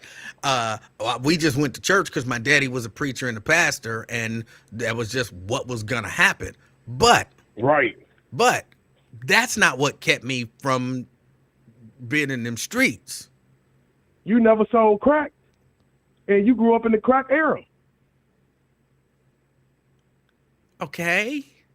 Everybody was selling crack, except the church goers. That's not true. How many people who in your church was selling crack then? Well, I don't know who in the church was selling crack. I can't say with 100% certainty that there was somebody in the church selling crack, but to say that because you went to church meant you were never going to sell or use crack is ridiculous. You remember when you went to church, you learned the 10 semesters. What's it called? The 10 semesters? It's 10. Thou shalt not steal. Thou shalt not covet thy neighbor wife. Stop. You remember the 10 semesters? Why you be trying to troll people? You know it ain't no daggone 10 semesters. You know that with 100% certainty, and to say it that way, you just trying to be funny. Hold on, what you mean 10 sinister? What's it called? The 10 commandments. Yes, yeah, and you knew that before you even said it. No, I was close. You know my mama dropped me on my head coming out. You knew it was the 10 commandments. Stop it. Why do you forget babies are slippery when they come out the womb? You knew. Some of go ahead with your point, bro. But you knew. But you remember these children get the 10 commandments, and they learn, "Thou shalt not kill, thou shalt not steal." You learn not to do that. Look at. You remember Dr. King? He grew up in the church, and look what he turned out to be. How many? Come on, hold on, stop it. You know that there were people who learned not to sell drugs, and there were people wearing "Just Say No" buttons selling drugs. So it's not like just because you learn something means that you do it. Oh yeah, I say, like you said, that's just a nice cover up. Like Ronald Reagan, his wife, what's her name, Nancy. Nancy came up with the slogan "Just Say No to Drugs" when her husband was the biggest crack dealer known to mankind. Okay. 1982. So yeah, but she wasn't. Was she a church goer? No. She might have been. Not Nancy. She might have been. She had a big ass head. She ain't never put her head up in no pew. What they call it, the pew? No. CK. No, I read. CK, it is exceptionally unreasonable to believe that just because a person was forced to go to church as a young person, that they would never commit acts of violence against other people. That's ridiculous. All you got to do is look at yourself. Look at yourself. I'm not. You the prime example. You don't go against yourself? I am an example, but I'm not the example. And then, I'm saying all the people, you said your whole family didn't sell crack or use crack. The only black family. And you and me both know. You and me both know that's not true. There are plenty of black people who came from families where nobody sold or used crack.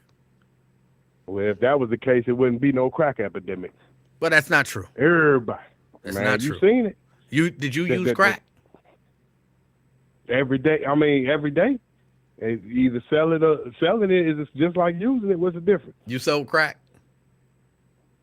Sold it, used it. I would have shot it up if it was liquefied. Ain't nothing wrong. But you got to understand, but that's becoming up. I came up with morals. I went to Greater New Light Baptist Church. You heard of that one? I haven't. No. That's Reverend Fred Shuttlesworth, best friends with MLK. You know, you would have, if this were an actual conversation, you would have just disproved your own point. Mm-hmm. Yeah, but I didn't stick with it. You stuck with it. If my father was a preacher like you, I would have been in it just like you, singing and everything. You just had extreme churchism, which kept you grounded. All right. Was there anything else? No, I just want the people to know the mayor and the little boy, rest in peace, because I hate that he died, the 11-year-old kid. Yeah. Remember him? Well, that's sad. That is sad. That's sad because look, today is Mary's birthday. Happy birthday. You know what I mean? And it's sad we got to celebrate with tears. Who is Mary? Because of the loss. Who is Mary? Mary, in your comment section, getting them birthday wishes. Oh, is it? I didn't see that. Yeah. Listen, I got a good heart. You know I got a good heart. I'm not going to shoot nobody. Never. I would die. Emanuel, I would die before I kill a kid. Are you serious? I don't need that in my life. All right. No, you got to be willing to sacrifice your own life for these children, Mr. Livingston. You don't need to live. Let the children live. That's where we got to go. All right, CK. And man, I'm just, hey, thank you for letting me be a part of the show, man. All right. Tremendous. I appreciate your call, sir. All right. I did not know it was Mary's birthday. Happy birthday over there in White Oak. All right. I hope you enjoy. You have a wonderful rest of your day. You got about another 20 minutes of daylight. Go out and do something. And I saw Wyatt, who put in the chat that, he believes that when all comes down, we'll find out that this was a young person who did this drive-by. And when I see that, when that becomes known, here it is.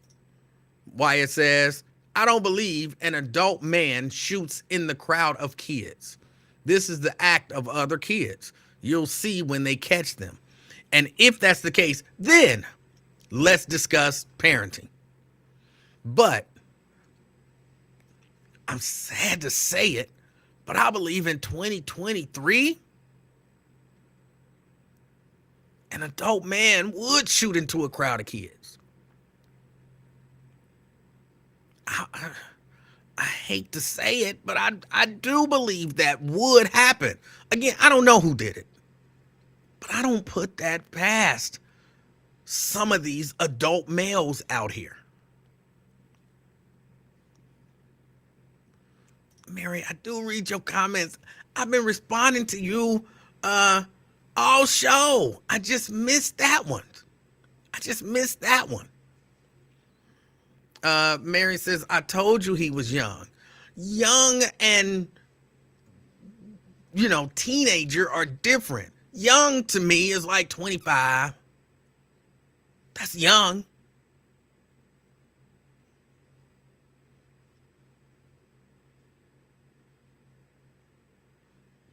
That's young. So again, I don't know who did it. If y'all know who did it, turn them in. But y'all don't know who did it. Y'all have an idea what y'all think the description might be. Trust me, when I was 23, I could have still passed for 14. I'm not saying that proudly. I'm just saying. So until I know, I can't blame the parents for the actions of a potentially grown man. So that's what I'll give y'all is if it's a young person, which I think we already made that clear. If it's a young person, then, young in terms of teenager, then yeah, we need to start, where's their parents? And them being responsible. But until then, we don't know. Or at least I don't know. Maybe y'all know. Again, I ain't never been no, street dude. I ain't never been no street dude, so I can't say. But I mean, I will say the mayor didn't say anything. What he said was nothing. And I think we deserve better than that. I mean, even the chief had much more to say on 700 today. But again, she was, asked questions. I didn't like the direction that the conversation went, but at least it went somewhere.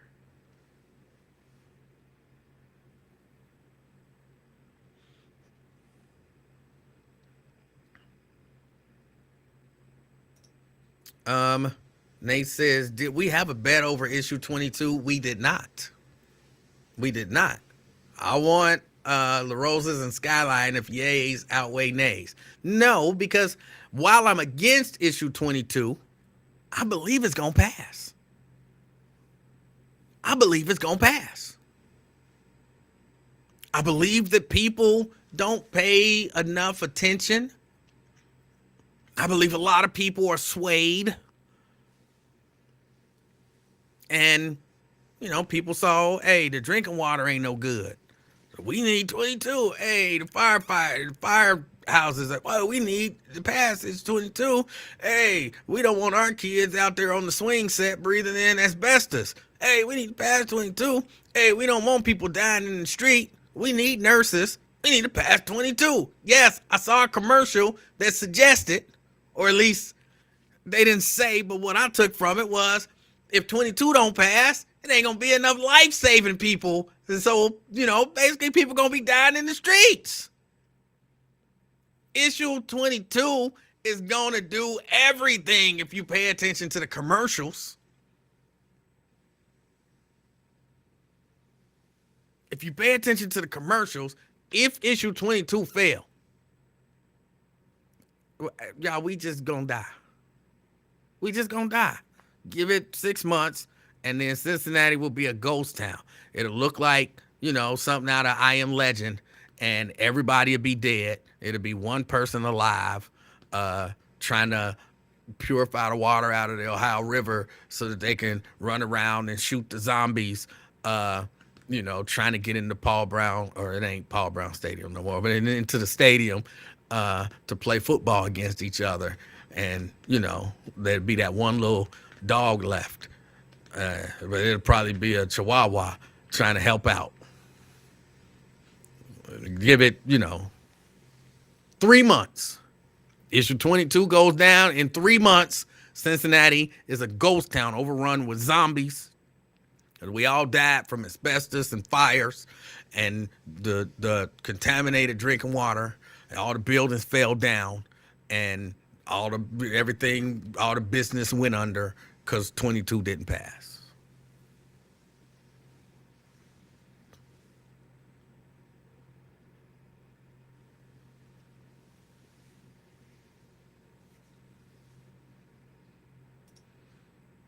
I think issue 1 will pass. I think issue 1 will pass.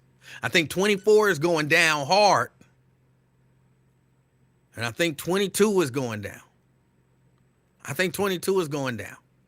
I really don't think it's going to be very close. I really don't. I don't think it's going to be very close.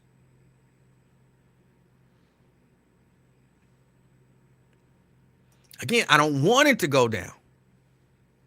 I mean, I want it to go down. But I think it's going to pass. I think it's going to pass.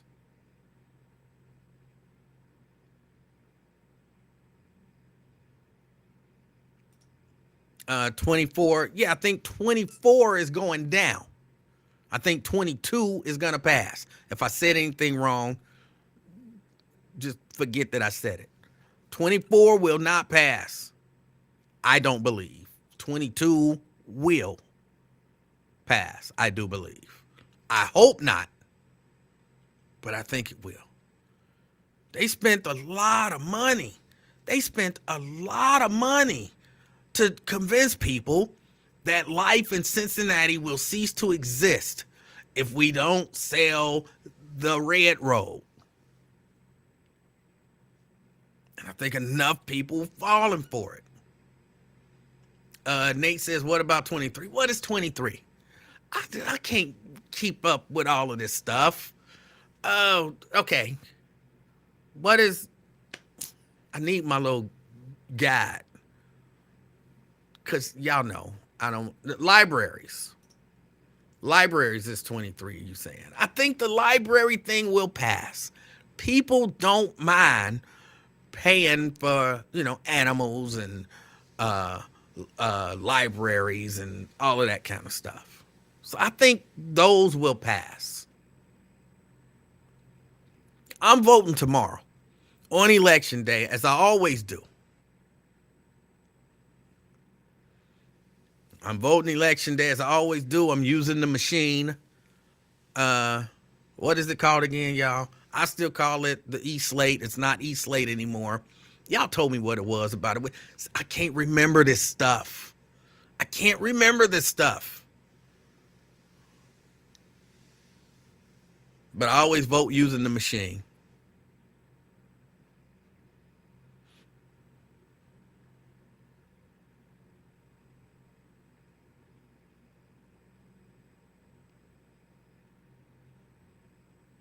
$700 is really biased. $700. Again, I was listening to $700, and they see. I want to say it right. They didn't say that the 11 and 12 and 13-year-olds was beefing with somebody who came by and shot them.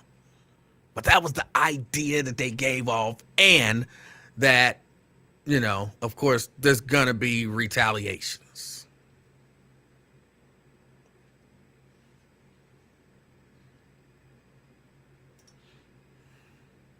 I mean, look, McConnell, I'm sure some of it is old age. But some of it is coronavirus. Some of it is coronavirus.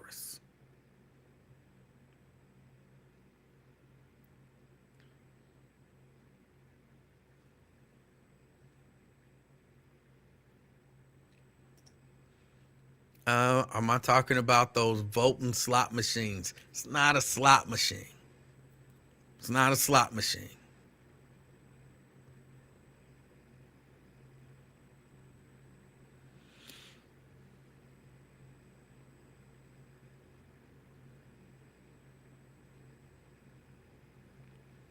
Janice says, FYI, at a school where I worked, several children came to school regularly, and their parents had been out all night and not even home when they left for school. These children were often very distraught. If not for the teachers and staff, those children would have been lost. Some schools are a refuge, safe place for children. Okay, I believe that. I'm not against schools.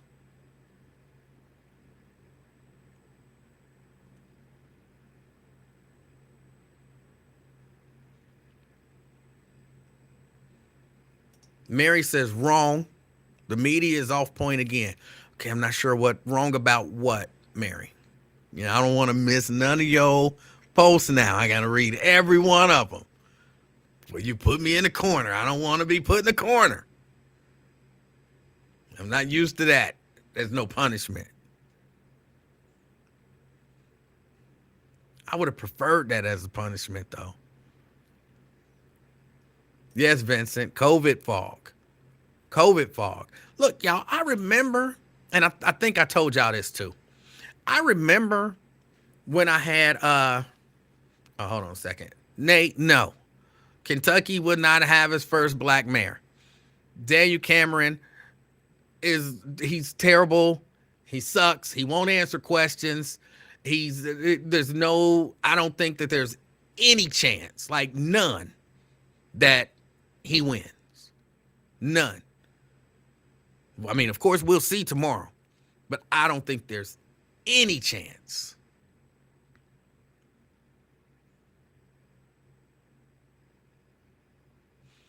But back to the COVID fog thing. I remember, and I don't remember if I actually shared this with y'all, but I remember when I had coronavirus. As a matter of fact, I'm certain I shared this with y'all. You know, my mind is always racing, always racing. I can't go to sleep at night because my mind is always racing. I have to put on something to calm my mind down, and then I can fall asleep. My mind is always racing. I'm always thinking. I don't understand people who don't think. I don't, you know, when you see somebody sitting there, you're like, what you think about? And they like, nothing. I'm like, there's no way for you to not think. Like, you have to think. How can you not think? How can you just sit there and there be zero thoughts in your head? That doesn't make sense. When I had coronavirus, I experienced that. It was horrible. It was scary. It was horrible and it was scary.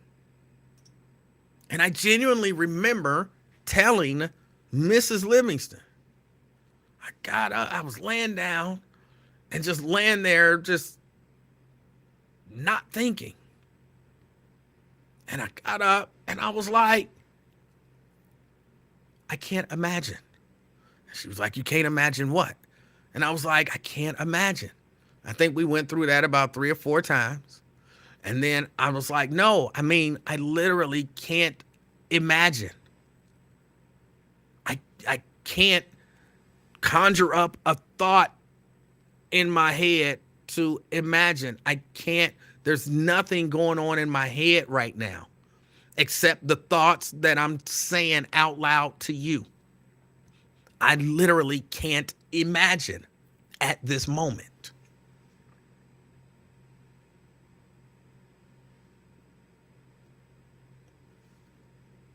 I never experienced that.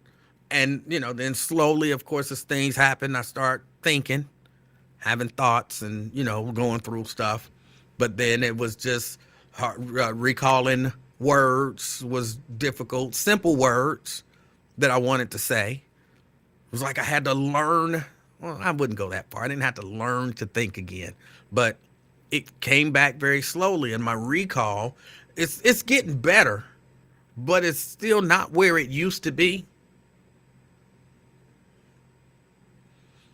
It's still good enough to smack down your favorite director when I want to with ease.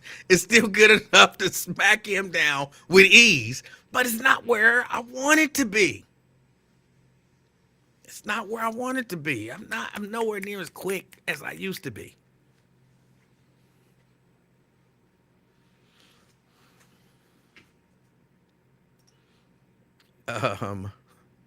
COVID damage. Now we know why you are the way you are.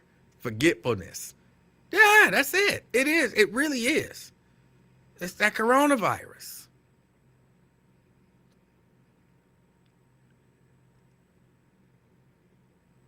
It's that coronavirus. Well, y'all, I gotta get ready to get out of here. There was another story. Hold on. No.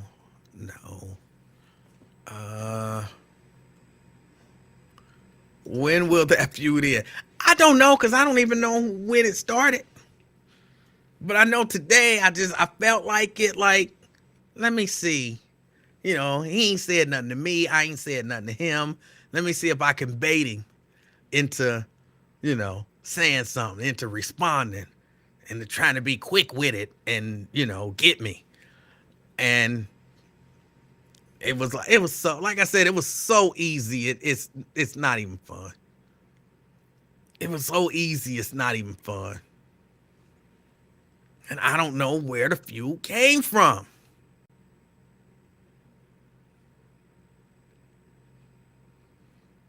I just know it exists. I just know it exists. But I will say, see, a lot of y'all don't get to see the stuff. Apparently he got a lot of y'all blocked. But I said something about something, and he responded to what I said. I don't remember what he said, but then I responded to that. And then he said, but how do you know that my response had anything to do with what you said? I'm like, and you clicked reply to my comment. You were replying directly to my comment. So to ask, how do I know that what you said had anything to do with what I said? Common sense. And just regular old common sense. If you say something and I reply to it, I don't now have the ability to say, well, what I was talking about had nothing to do with what you said. Then why did you click reply? And that threw him off. Then he just started asking a lot of silly questions. Regina says, who are you talking about? Alfonso Wesson. Alfonso Wesson. He just, what was it, about 2-3 weeks ago? He just decided out of nowhere, hey, I'm going to attack Emanuel. And I guess I was just supposed to sit back and let him attack me and not respond. No, I'm going to respond. If you attack me, I'm going to respond. Unless, I don't feel like it.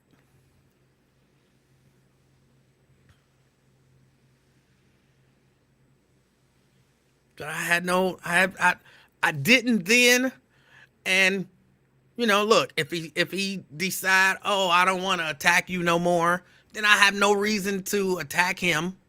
So, because I don't really have, like, if somebody could hold a gun to my head right now, I'm not encouraging that, and say to me, what did you do to Zoe to make him come for you? You just got to shoot me, because I don't know. I have no idea. What is your problem with Zoe? If you don't tell me what your problem is with Zoe, I'm going to shoot you. I'll be like, you're going to have to shoot me, because I didn't know we was beefing until we started beefing. I had no idea he held all of these deep-seated personal issues of animosity towards me. I had no idea. None. If you'd have asked me the minute before the first attack, was me and Zoe friends, I'd have said, sure, yeah. Yeah, we friends. I genuinely had no idea. I've never experienced anything like it.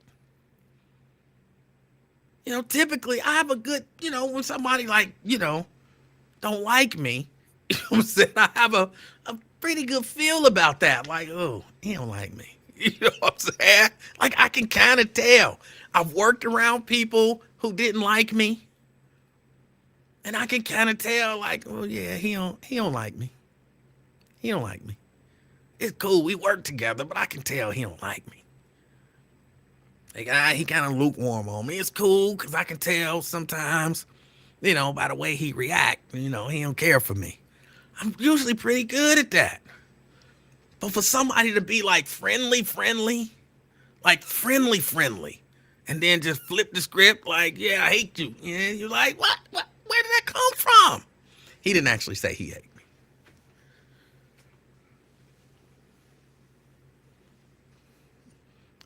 Did I get Zoe fired? No. I mean, they did, once, I forget exactly what happened, but he was filling in, because I used to bring him in to fill in for Lincoln. And yes, I used to bring him in to fill in for Lincoln when I was the assistant program director. I would call him and say, hey, can you fill in? Lincoln ain't going to be in tomorrow, or Lincoln ain't going to be in next week. Can you fill in for Lincoln? And he'd be like, well, I can do it like on Monday, Tuesday, and, I'm busy on Wednesday, I'm busy on Thursday, but then I can do it on Friday. And I'd be like, all right, Definitely Monday, Tuesday. Let me get back with you on Friday, and then maybe call Hilton, and Hilton be like, oh, yes, I can do it. With his, deep, very deep voice. But he would say he can do it on certain days, and but then I would put the schedule, maybe calling back like, all right, Friday works too. So Monday, Tuesday, Friday, yeah, I'm good. All right, cool. And that was that. I had no beef with him doing his battles, all that kind of stuff. I was entertained by it, you know. We were back and forth the whole night. I had no problem scheduling him. And then I forget what happened, but at some point they told us the company switched policies and we weren't allowed to have guest hosts. Just one day they changed the policy, like no guest hosts. And I'm like, huh? And they like, yeah, if you don't work for Radio 1, you can't come in and host a show unless you buy it. And I'm like, so then what we do when Lincoln out? Somebody who work here had to do it. I'm like, but I can't have Zoe come in. Then I even kind of skirted the rule a little bit for Zoe. I think he called me like, yeah, Lincoln out. Lincoln said he ain't gonna be in. Can I come in and host? I was like, they said you can't do it. I said, but I think I got a way around it. So come on in. What days can you do? I can do Monday, Tuesday. All right, come on in Monday, Tuesday. He came in, and I'm like, all right.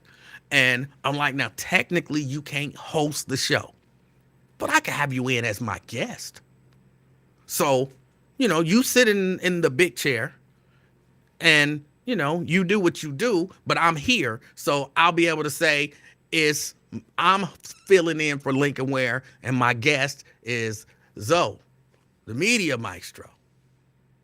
And we did that until I kind of got in trouble for doing it. Like, no, they basically said, we ain't stupid. We know you trying to go around the rule. He's sitting in the big chair, bro. He the host. He is sitting in the big chair. That means he's the host. You ain't fooling nobody. So I had to not do it. But I even tried to skirt the rule for him. I thought he was cool. Never had no beef with him. Never any beef with him. And then just out of nowhere, he be attacking hard. Like, he be going in. Like, he be talking about my wife. You know what I'm saying? I'll be like, where did this come from? You ain't even never met my wife. Why are you beefing with my wife?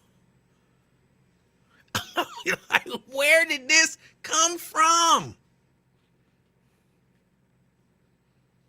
I just be like, all right, I guess this is what we doing. I don't know why, but if this is what we doing, this is what we doing. Pamela say, why don't y'all just block each other? I had no desire to block him.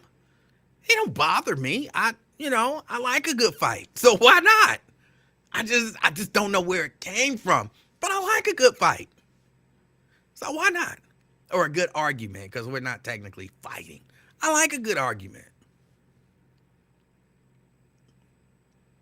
So why not? And I always get the best of it. I always get the best of him. So for me, it just be, something to do. I'm watching Lincoln Ware's show. I'm doing what I do. Y'all know I pick with Lincoln a little bit here and there. Lincoln pick with me. It is what it is. Like I told y'all, Lincoln called. Well, he used to. He ain't done it in a long time.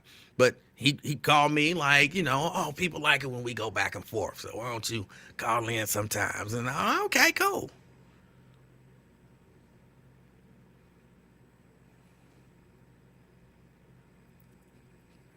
But I'll be like, I don't know. I don't even know why we beefing. I'm just cool with it. Like I said, I had to tear him up. And, I can always tell when I tore him up because all he really have left is, why am I so, he don't use what's the term he used? Not demented, delusional. Why are you so delusional? And I'd be like, I won. I won. As soon as the word delusional raises its head, and followed by questions. I'm like, I won.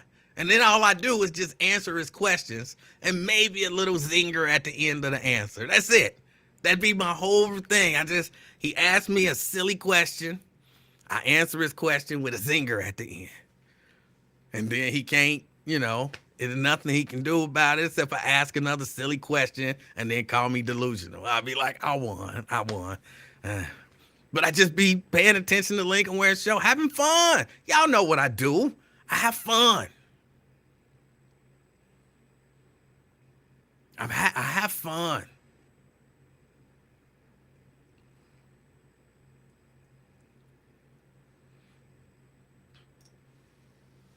I never liked that dude. I saw through him the first time I met him. He always been one of those guys with a big mouth who thought more of himself than everybody else, except a handful of groupies. I never viewed him that way. I didn't mind him talking about all of his Emmys and stuff like that. You won Emmys. I mean, I know they regional Emmys, but regional Emmys, they still the chick holding the globe or whatever with the angel wings or whatever it is. I don't know what it is. It's still an Emmy. It's all right. Be proud of yourself.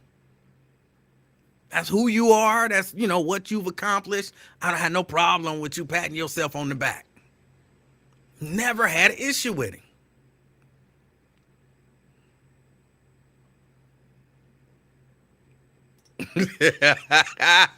Why you say, bro, you're getting a rep for having a problem with ex-radio dudes. I don't think he views himself as an ex-radio dude because that'd be one of his shots is that you an ex-radio dude. Like, how is one of your shots, well, they fired you from the buzz? And I'll be thinking, Ian, they fired you from the buzz. How you gonna be getting on me for getting fired from the buzz when you got fired from the buzz? What are you talking about? What are you talking about? How was that your big shot? Oh, you an ex-talk show host just trying to make yourself feel important on Lincoln Ware show? Ian, you an ex-talk show host trying to make yourself feel important on Lincoln Ware show. What are you talking about? We both ex-talk show hosts. I'm just having fun on Lincoln Ware show. You bent out of shape.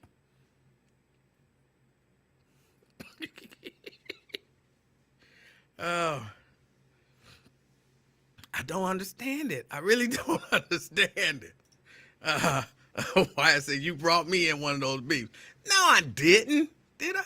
I don't remember bringing you into no beef. Oh, I don't remember that. Oh, he just be mad. Yeah, and that's his other thing, is that I'm short. That's his other thing. And I'm like, oh. I don't know exactly how tall you are, but I'm pretty sure you are below average height for an adult male in this country. You might be tall in Mexico, but we not in Mexico. You short too. What are you talking about? But yeah, them his things. I got fired from the buzz. I'm delusional and I'm short. Those are his things. Those are his go-tos. And I don't necessarily be understanding what we doing. What are we doing?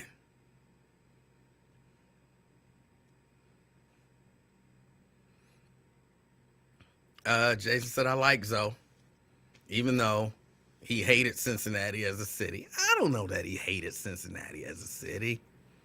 I don't know about that.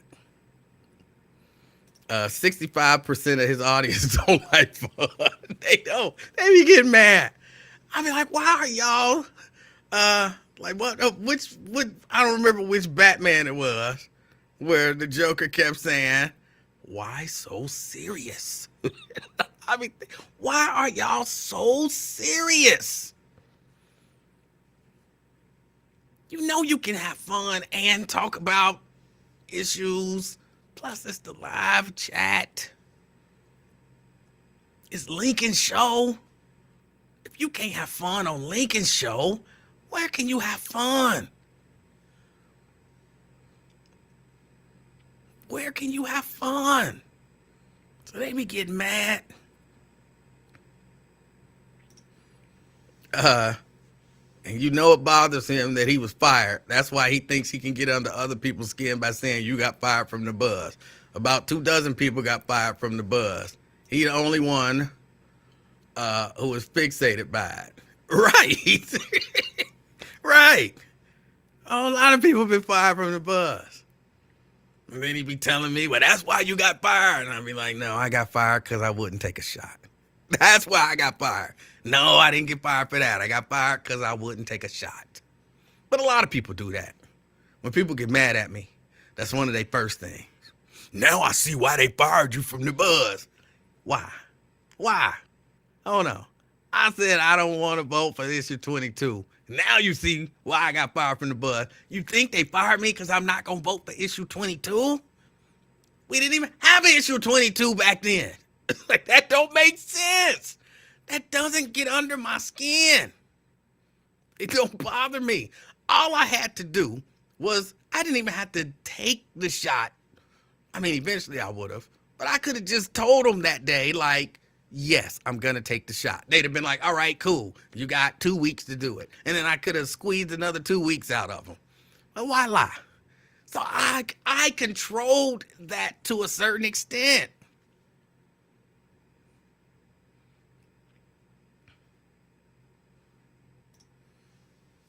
Why I say, remember when your guy said 2 of my enemies have teamed up? Maybe I do have an issue with former Buzz employees. Oh, I don't know why. And now Nate be coming for me. So the former Buzz employee curse even overrides the brotherhood.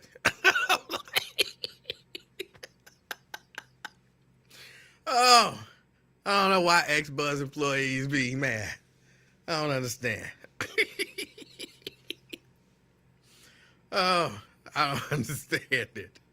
Oh, they do. They be getting mad. They be getting mad. I don't understand it. I don't understand it. Oh, boy. Hold on, I got to be ready to get out of here.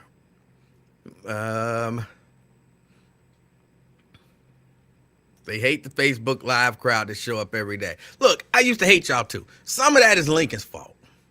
Some of that is Lincoln's fault. Like, I'm not watching Facebook Live. When he first started doing it, I'm not watching Facebook Live. And he's sitting there talking about, because he only gonna tell you the negative stuff, and he know I'm not watching it. And Emanuel, they said you so-and-so. And I'm like, F them. I don't care about them. I don't care what they saying, because I really didn't care. And then, what I'm saying, it's one of them things where, he they said so-and-so about you. Or they said this about your wife. Oh, they said this about your mama. And I'm like, I'm not even talking to them people. Why are they dogging out my mama and my wife? I don't know them. I ain't said nothing to them. Why? And I'm like, I hate them. You know what I'm saying? F them Facebook Live people. And then I got on it and I'm like, oh, so they just being silly. They just, everything is a joke. But he passing it off like it's, some real stuff. So I'm like, oh, okay, now I get it.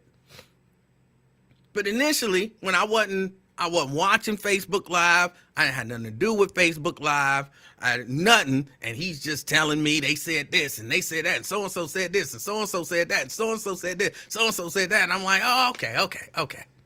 Now I get it.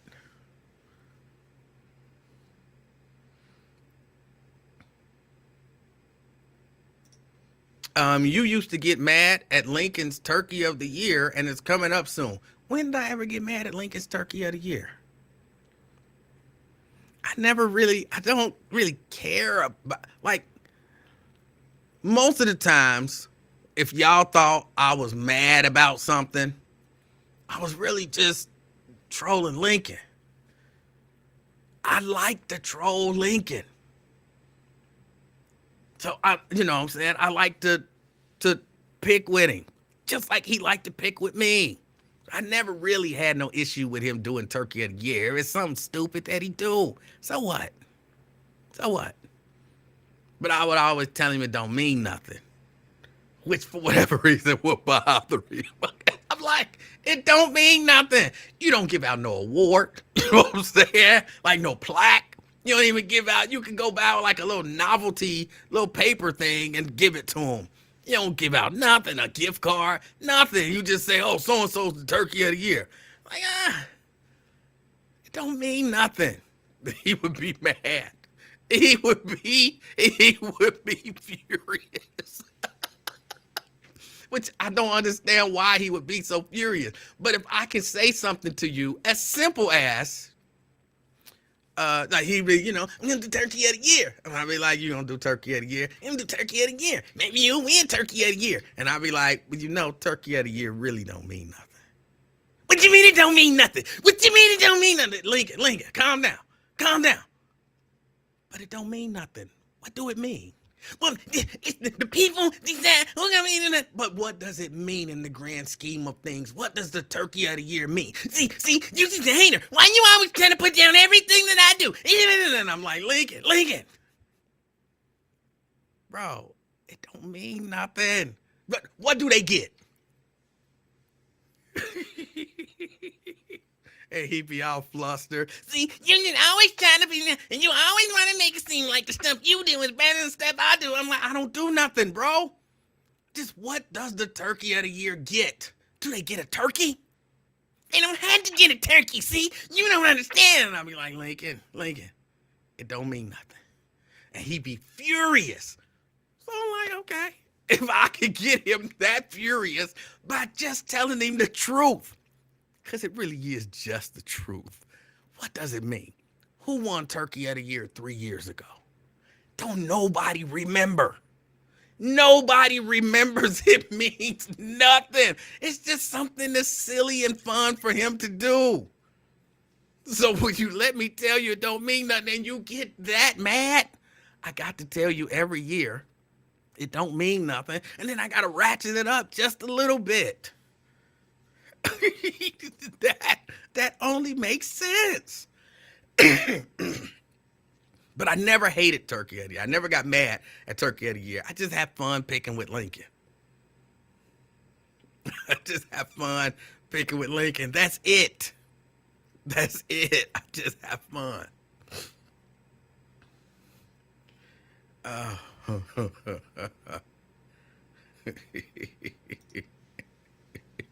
Just thinking about it cracks me up.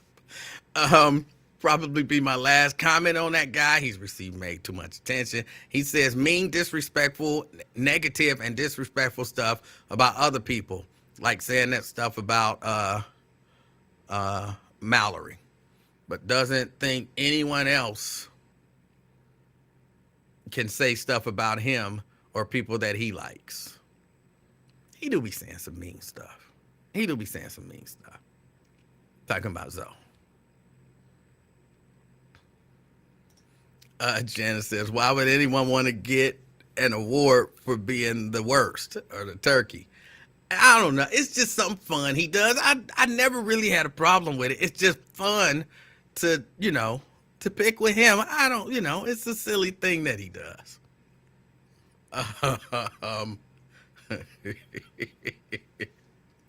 Are you the reason that there is no friend of the week?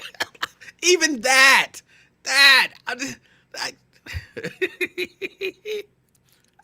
I'm not the reason why there's no friend of the week. I'm not.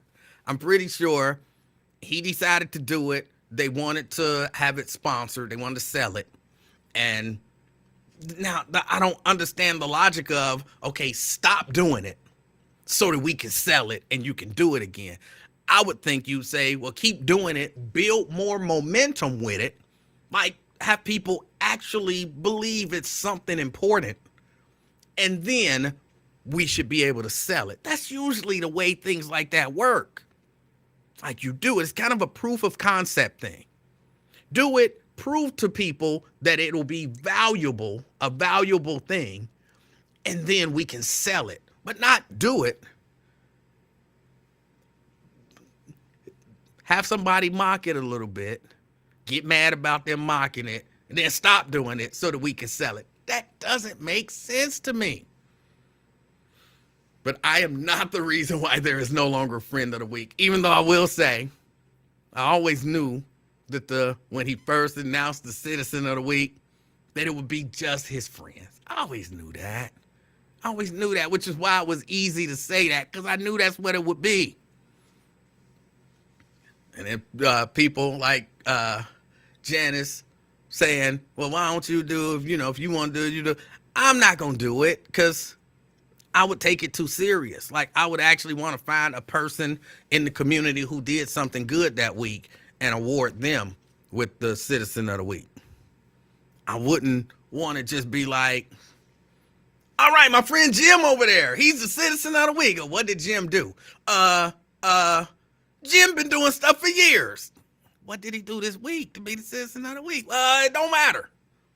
All right, who's the friend next week? Or who's the citizen next week? My friend Todd, he's the Citizen of the Week. Well, what did Todd do? Well, Todd did stuff, he's been doing stuff for a long time. What did he do this week? It don't matter. You know what I'm saying? I'm like, it's going to be a friend of the week. So I knew it was.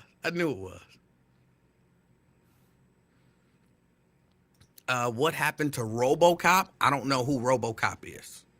You'll have to explain that to me.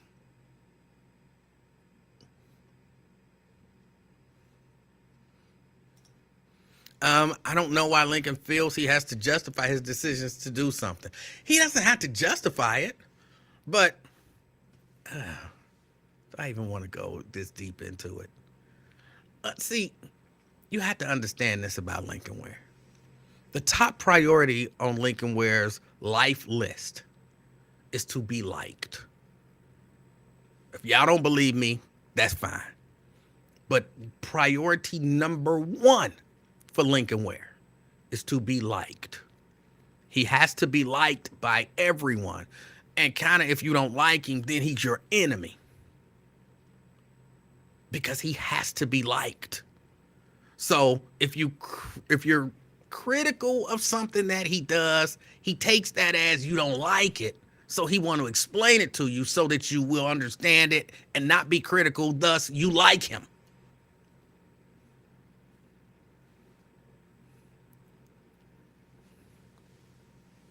That's it. So it all goes back to his need. Like his really, really serious need to be liked. That's it.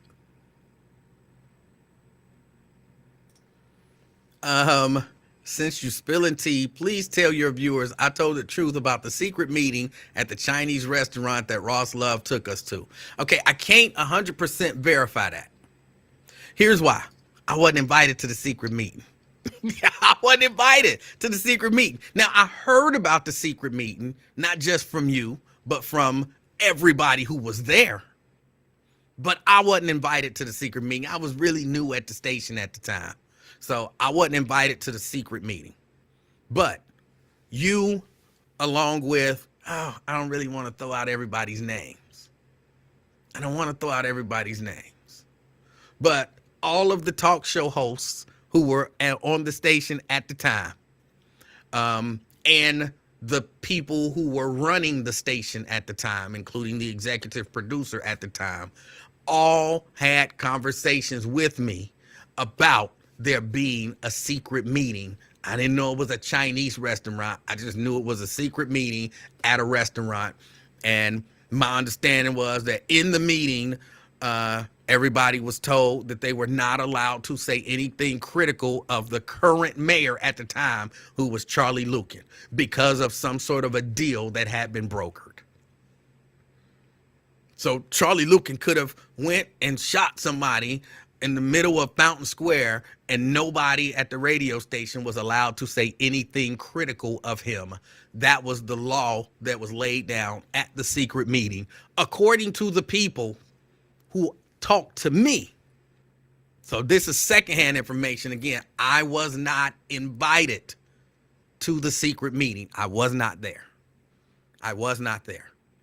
But that's what literally everybody told me that it was about.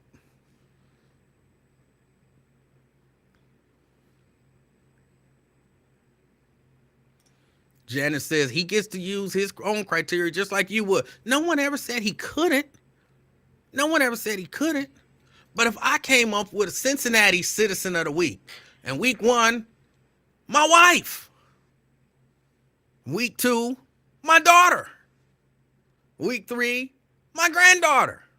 Week 4, my sister. Week 5, my other sister. Week 6, my other sister. Week 7, my other sister. Week 8, my brother. Week 9, my brother. Week 10, my cousin. You'd be like, hold on. What is the criteria for this award? Yes, that's just a Family Member of the Week award. You would have every right to say that. Now, I can keep naming my family members as Citizens of the Week, but you would have every right to be like, hold on, what's the criteria? What are you? How did they win? So, yeah, he can do whatever he wants to do. He can use his own criteria, but I get to criticize him based on the lack of any criteria. That's it. Secret meeting. Yeah, there was a secret meeting, as my understanding. I need an enemy of the day. I would have a new one every day. I would probably have a new one every day.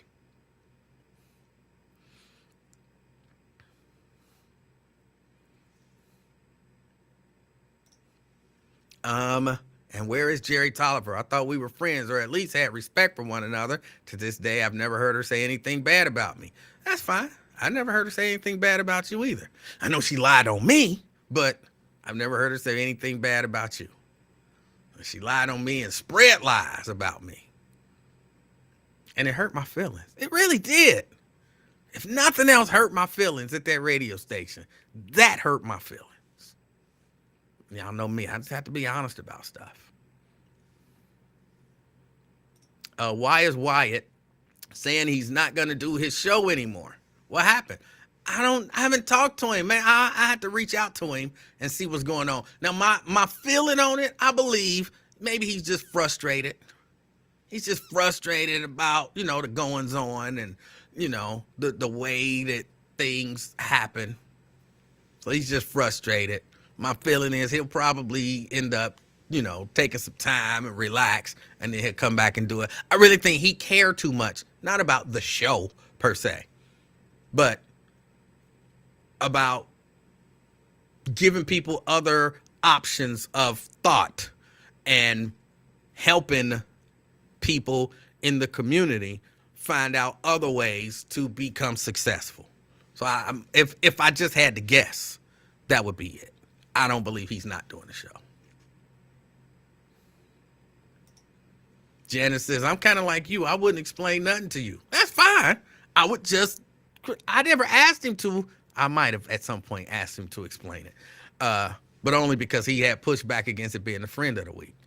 But I mean, even Janice, if you had an award, whatever the criteria was, and I called it something other than what you call it, so what? So what? Who am I?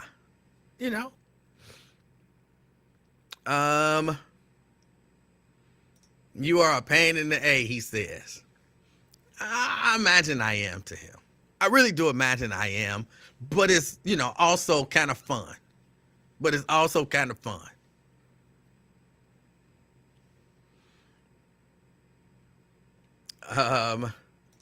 Nate says, I've told E-Man this before. I think Lincoln Ware has the heart of a DJ. They have to be liked to be successful. You wouldn't hire a DJ unless you like him. And that might be it. But he does have to be liked.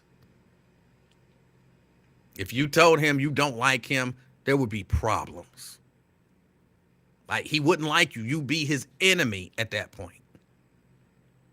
Or even if not just saying, I don't like you, but if you're like, and he's like, do you like me? And you're like, you're all right. When you mean I'm all right? When you mean I'm all right? Like, you have to be like, oh, yeah, Lincoln, I like you. You're a great guy. Then he's, yeah. But if you're like, you're all right. When you mean all right? Like, you're his enemy at that point. All these years, I thought you were in that meeting. Nope. No, remember, I didn't even get a jacket. Yep, and that led to the can commission. It sure did. Let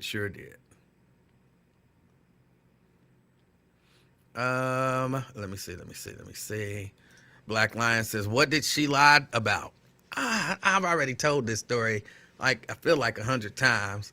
When they all got fired, Sister Speak, Nathan Ivey, or Dion Griffin, whichever name you want to use, it's the same guy. All of them, when they all got fired, I was late. Here was something you had to know about me. I'm late. I'm late. I am chronically late. I am the embodiment of CP time. I am chronically late. And not really, really late. I'm like 2 minutes late. You know what I'm saying? Something always happen. And so I'm like 2 minutes late. 2 minutes late. Supposed to be here at 10. It's 10:02. God damn it. I was trying to be here at 9:50. I'm late. The earlier I try to be here, somehow I still end up there at 10:02, 10:05, something like that. So, she had been getting on me about being late. So I show up to work that day, and I'm walking across the street to come to the station. I'm kind of hurrying because, I'm about 2 minutes late. So I'm kind of hurrying to get in there, and I see her car turn the corner. And I'm like, oh, damn it, I got caught. Because I could sneak in there. Like, I believe at the time, Chad ran the board for the morning show. I think it was Chad. It might have been Terrence. But I would call them like, hey, I'm like 2 minutes away. And they'd be like, I got you. It ain't no big deal. And I'd get in there, and then, they would leave, and everything would be good. She wouldn't even know I was late. But sometimes she would know. So I'm like, damn it, she caught me. So I'm crossing the street, and she pull over into one of the parking spaces. I'm like, oh, she about to let me have it. For being late. I go over to her car, and I see all her stuff in the car. And I'm like, what's going on? And she like, they fired me. And I'm like, what? She like, they fired me. I'm like, oh, why? What happened? She explains, they flipping the station, blah, blah, blah. And so, the only people that they keeping is Lincoln Ware and you. Everybody else on the station, they fired. I'm like, oh, no. And she like, she kind of break it down one by one. They fired Nathan, they fired Sister Speak, they fired, everybody. And I'm like, oh, no. And the only people they keeping is you and Lincoln. I'm like, oh, what? And she like, did you know they was going to fire me? And I'm like, no. And she's like, are you sure you didn't know? No, I didn't know. Emanuel, did you know? No, I had no idea. I'm finding out right here. Like, I'm like, what the hell am I walking into? And she like, well, they did. They fired me. And I'm like, what? Anything I can do? Like, I don't know what to say at this point. And she's like, Emanuel, why did they put that program on your computer? Now, there's a little backstory here. The program director is in charge of scheduling all the music. And periodically, the program director, Jerry Tolliver, will forget to schedule music. And when she would forget to schedule music, soon as midnight hit, well, actually just a little after, there was nothing there. So it would play all of the commercials for the day and then silence. And so the silence sensor was scheduled to call my phone, and then I could hop up at, usually around 1:30 a.m. run down to the radio station, schedule the music, do a clear and re-import, put the schedule in. Then I had to descript all of the commercials that ran that wasn't supposed to run early in the day, and then put the whole schedule in, and then go back home and go to sleep. And then I would let her know that, hey, you forgot to schedule the music last night, so we was off air. But that had been a years thing, right? That had been happening for years. No biggie, it didn't happen all the time, it just periodically. Well, the day before she got fired, she forgot to schedule the music. I just did the same thing as I normally do. Go down, put everything in, clear and re-import, do the schedule, describe, whatever. That maybe it was 2 days before, because the day before I had done all of that, the engineer comes, same engineer that's there, and he's like, what happened last night? And I'm like, I had to come in and schedule and everything. And he's like, he's a cusser. He's like, F this S. God damn it, I'm gonna put this program on your effing computer, and then before you leave at night, you can check it and make sure that everything's scheduled so we don't go this effing stuff anymore. It's so effing out of control, and F this S, and So he puts the program on my computer. Now, I'm not supposed to have a program on my computer because I'm not the program director. That's the program director's job. So because he puts the program on my computer, I go down to Jerry's office and I say, hey, Jerry, just so you know, you forgot to schedule again last night. And she's like, oh. And I'm like, and Rob is putting the scheduling software on my computer so that I can schedule it. And she's like, okay, that makes it more convenient. And I'm like, okay, if you ain't got a problem with it, I ain't got a problem with it. But I'm gonna let you know, because, I guess technically I'm not supposed to have this program. And she's like, all the assistant program directors have it. And I'm like, I'm not the assistant program director. And she's like, well, you really kind of are by default. And I'm like, all right, if you cool with it, I'm cool with it. So no biggie. Then, of course, the next day, everything happens. So she says to me, now at this point, why did they put that program on your computer yesterday?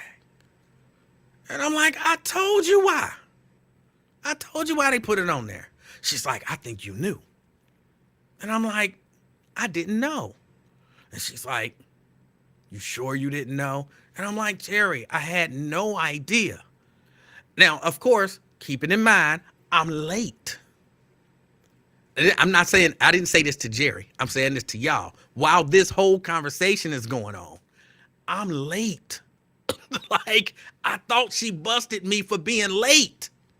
So while this 10-minute conversation is going on at a parking spot where I was 2 minutes late before, now I am 12 minutes late. And they already firing people. You know what I'm saying? I don't want to get fired. So I say, well, Jerry, I didn't know, but let me run in here and I'll call you later. And she says, don't worry about it. And I say, don't worry about what? She says, don't worry about it. Don't worry about what? Calling me. So I'm not sure what you mean. I got to go in there, but I'll call you later. And she says, no, don't call me. I'm like, Jerry, I got to go in there. I go on into work, and then that's when the general manager pulls me aside, and I'm like, damn it, now I'm about to get fired for being 15 minutes late. But he pulls me aside, he pulls me into a room, and then he tells me, just before you hear it from anybody else, we just fired Jerry and Nathan and, blah, blah, blah, blah, blah. He explains everything to me, and I'm like, okay. And he's like, do you need a minute? And I'm like, yeah, as a matter of fact, I do. So he's like, all right, well, go on, take some time, because I was in a little, room by myself. So he was like, go on, take some time, process it. He was either Terrence or Chad. I'll let them know, give it about 5 minutes, and then you can come on in and relieve them. And I sat there for a minute like, oh my goodness, I can't believe they just fired Jerry. So I go and sit at my computer, and I go to Facebook to pull up Nathan Ivy to basically send him a message to say, I'm so sorry that, they let you go. If it's anything you need, blah, blah, blah. Well, he done blocked me. It's just that quick. He done blocked me. I'm like, maybe maybe he a little upset about everything that happened. So, that's cool. I go to, fill in, and while I'm sitting there, we got a computer. I go to Jerry Tolliver's page. She done blocked me. I'm like, what? So then I go to her dog's page because she used to have a Facebook page for her dog. The damn dog done blocked me too. Like, what? What? The dog blocked me? What the F is going on? And then next thing I know, people telling me, like, oh, Jerry is running around telling people that you stabbed her in the back. You knew they was going to fire her. You didn't tell her. And, you knew this and you knew that. And you was all in on it. And I'm like, I had absolutely no idea until I came around that corner and she told me that they had fired her. I was shaken when she told me that she was fired. But she just did not believe that I had no idea. And so she went around telling everybody that she could tell. I remember seeing the judge, and the first time I saw her after everything went down, first thing she said to me, you could have told Jerry that they was going to fire her. And I'm like, hold on. You're an MF judge. This is what I'm thinking. You're an MF judge.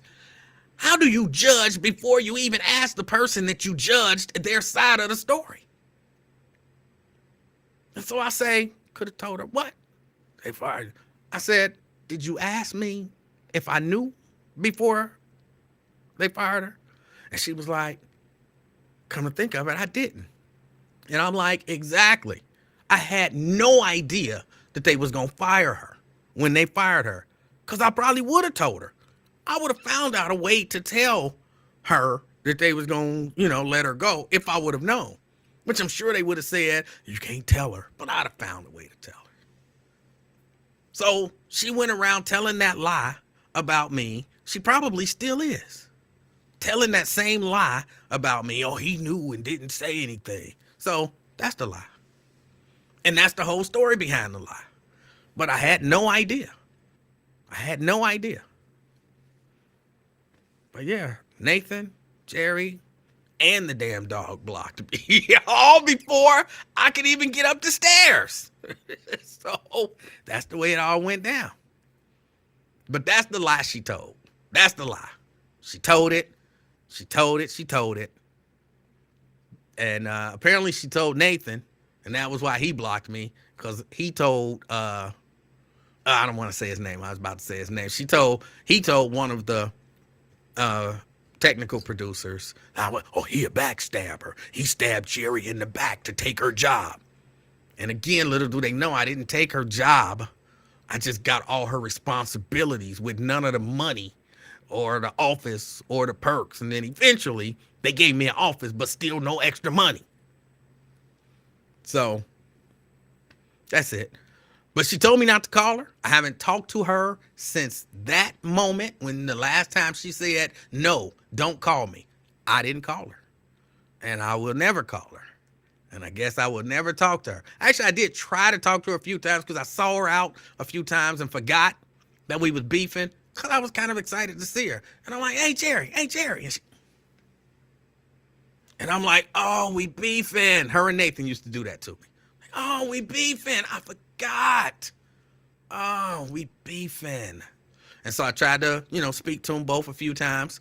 They wouldn't speak to me. So that was that. So I haven't talked to her. And that's just that. I felt bad about it. For a minute, I was a little angry about it. But now, I don't give a fuck. The way I see it, you lied on me. You spread a lie about me. And you didn't care how it might or might not affect me. So, F you. I guess that's it.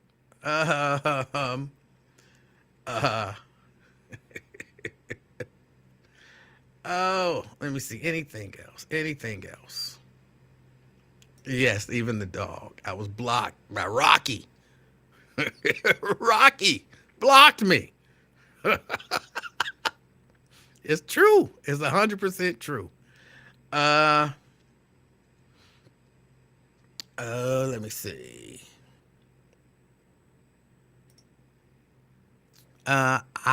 You had to do is say, "Can we talk?"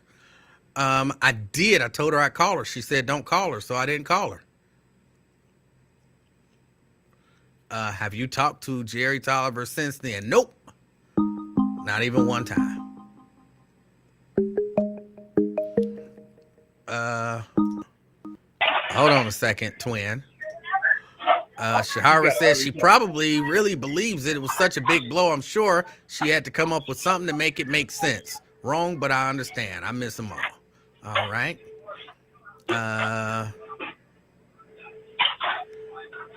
Let me see. I'm not gonna say that. He cussing. He meant that. Uh, who cussed? I didn't cuss.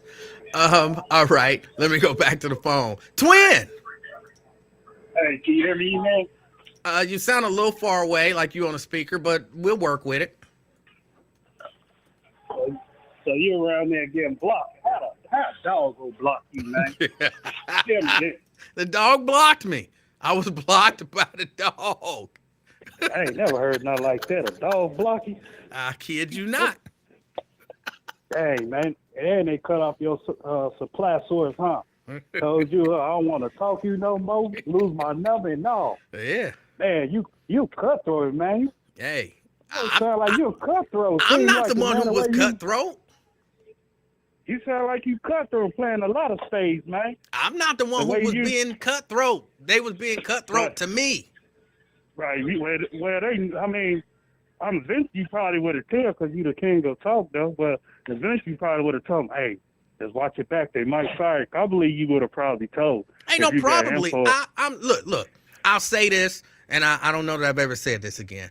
I would say Jerry Tolliver was like one of the 4 women who was outside of my mother, who I viewed as like closer to me, like, kind of a mother figure, right? Because I know, yeah, and I know she was there for me. She protected me. I don't know how many times from being fired, because I technically was fired from the Buzz on at least 3, maybe 4 separate occasions, but they rescinded the firing before it actually got to me. Jerry saved me. I think 2 of our engineers saved me from being fired on multiple occasions. We cutting the budget, and so he's got to go, and the engineer be like, no, you can't let him go, because you don't know how many times he come in here in the middle of the night and he'll get either station on here. I don't even have to tell him what to do. He understands all of this stuff, so he can, without him, we'd be in big trouble. And then they changed their mind. That happened at least 4 different times, but I think even more. So, I looked at her as more of a mother figure, and for her to kind of, the way I felt like, turn on me. All right. That's kind of dirty, man. If you look at it like a mother figure and y'all close like that, eventually I'm going to tell you, hey, dog, hey, man, they about to fire you. Just be careful. Hey, just don't go in there acting stupid. Well, I'm about to give you heads up because, hey, I know we close like that, and I look at you as a uncle, brother, mother, and stuff like you explained. Yeah, man, just inform me. And that's why I say, if I had known, I would have definitely informed her. She would have known, that this is the plan. And I would have found some way to tell her, like, hey, whatever. But because I be telling people because I'm a union steward, I tell them. And I got their number. I say, hey, give me their number right quick. I say, dog, don't come to work. I say, they about to fire you because I look at the report first. I'm like, dang. I guess it's justifiable then to fire them and stuff. And so I tell them in the door, hey, don't get embarrassed. Don't waste your gas, bus fare, however you get here, because they about to fire you, dog. And I just give them heads up because I'm a nice person like that, man. Well, here, I can tell you exactly what I would have did just because I know me. I would have, off company time, I would have called her and I'd have said, Jerry, I understand that somebody is going to be lose their job tomorrow. and it's somebody, in the position of a program director, and I don't think it's on the Wiz or on Mojo. And she'd have said, huh? And I'd have said, I can't tell you what's happening, but my understanding is somebody gonna lose their job tomorrow, and it's gonna be a program director. But I don't think it's the Wiz or Mojo. So I would have told her in a way to be able to actually deny. I never told Jerry Tolliver that she was getting fired, but I would have basically told her she was getting fired. So do you ever think about, I know it won't go happen, whatever. I mean, it's up to you. You ever think about going back there to the Bulls? Not really. Don't you miss it a little bit, though? Don't lie. Hey, no, here's what I miss. I miss the people. I miss the back and forth you and Lincoln, because he be in denial about a lot of stuff, and he don't want to say it. I don't know if he want to lose his $10 million or not, but sometimes he be lying. And I tell people, man, you don't hit the street, you don't know nothing about the streets or whatever, then you can't speak nothing about it. Well, you don't know, and other people in the chat. And I know they go tell them, but I don't give a fuck. So I know. And that's how it is. But I just miss when you and him used to go back and forth, though. I miss that too. I miss kicking it with Lincoln. It was so funny, man. As much as we went like back Shannon and Sharp forth, and that other dude. Yeah, as much as we went back and forth and argued and all that kind of stuff. Yeah, most of the times, we was cracking up about stuff because Lincoln is a absolutely hilarious dude. So most of the time me and Lincoln was laughing. Every once in a while he would try to fight me, but for the most part we was laughing and joking about stuff. Yeah, but one more thing, man. It's this election tomorrow, man. And people, I heard what's his name? He got a funny name. He was a I guess a spokesperson for the Win Terrace. Obalaye. All right. He was a spokesperson for Win Terrace. And when he spoke the truth, I don't know if you probably listened early, when he spoke the truth with like Liz Kenny, I don't know her. I never met her. And other people, Steph Washington, other people that's new council. How you expect when you come to a community and people get mad because Win Terrace or Avondale, wherever such young folks don't vote or whatever, how you gonna get mad at them? First of all, in order for you to inform the council person of their community, you got at least, hey, I'm such and such, let's take a walk. Let's see how the community is. Let's see what they input or output on what they need in this community. You just can't come over there and within a year and ain't campaigning, ain't hit the streets and all that and like, hey, I'm such and such. I don't even know you, player. Who is you? So how you gonna inform me or enlighten my people on something that I don't even know nothing about you, man? And that's what kills me. To each his own. They want to vote. But sometimes, man, it's time out for this BS, man. I swear to God. You got $13 billion, whatever much money sent over there to Pakistan, Israel, whatever, bite. But you got people over here just hurt, man. Just like they put it on Mayor Johnson in Chicago. They trying to put everything on him. All these immigrants coming in and everything else, building up, opening up, banning the buildings when they were shutting down. But this ain't on Johnson. Y'all better get it on Mayor Sugarfoot. She the one signed off on that bill and everything else. So you can't get mad at that, man. Then you want to keep on sending money over there to Israel when you got a whole homeless people, especially Los Angeles. There's homeless out here, man. That's what's so messed up about the government. And that's why I was telling people, F Obama. You damn right I said, F him, man. If he wished to die today, all hell to him. Because he's full of it, man. You know what, man? We had a big show out in this vote when he came about. Because you know why? He said change. When you say a change, man, that means everything. Just like you change the draws or everything else, that's a change. And everything else. So everybody thought he was going to do a whole 360. No, you didn't, player. Only thing you conquered was being the first black president in our era. You gave out Obamacare, and you helped the older people with them Obama phones. That's the only thing you did. You had two 4-year terms, 8 years, however many you spent in the office to clear this up. And the only thing they gave you was a pat on the back for getting Bin Laden. Man, that's a bunch of BS. And they can't never focus on the kid, but they want to focus on foreign countries, the government. That's why they all messed up, man. Now, you wonder why things about to hit America? It's about to hit America heavy. Just like the 9/11, they ain't seen nothing. God forbid I make it to heaven, because I don't want to be in the midst of the devil that's about to come here to America, man. They go pay for what they do, going there being gangsters, trying to strong on stuff, which ain't theirs, which they should mind their own damn business. We got to fight over here, man. That's a shame. Go ahead, E-Man. Now, just real quick, what specifically did you want him to do? Emanuel, Yes, sir. same thing you can do. Man, same thing you can do anywhere. You go out there and find, y'all can waste y'all time finding Bin Laden and all that. You could have made a big change. Man, just like this, Emanuel. They told us we game bangers, we gangsters. Mm-hmm. We never said we was gangsters. But y'all were. No, we weren't. See, there you go. We never call ourselves gangsters. What did y'all call yourselves? We was going to develop. They put the gangsters on. No, what was the name of the group? I ain't say let me take that back. They call us gangs. That's what they call us. We weren't never called a gang. We was an organization before anything. All right, what's the name of the group? It's Growing Develop. No, what was the name of the group? It was Gangster Disciples. Right. And then when I'm saying a gang though, we was an organization. We wasn't no gang, man. I'm trying to tell you. Y'all was a group of people organized to commit crimes and violence, calling yourselves the Gangster Disciples. Y'all was a gang. Why you think we was so what was Black Panther and them being when they was coming up? I would have called them an organization, man. They was organization but trying y'all to was like selling crack. The people, man. But y'all was like selling crack. Huh? Y'all was like selling crack and killing people. And they bought that into the hood. If you listen, man, it don't matter who brought it in. Y'all was still selling it, right? Who put it up in the community? It don't matter, but y'all was selling it.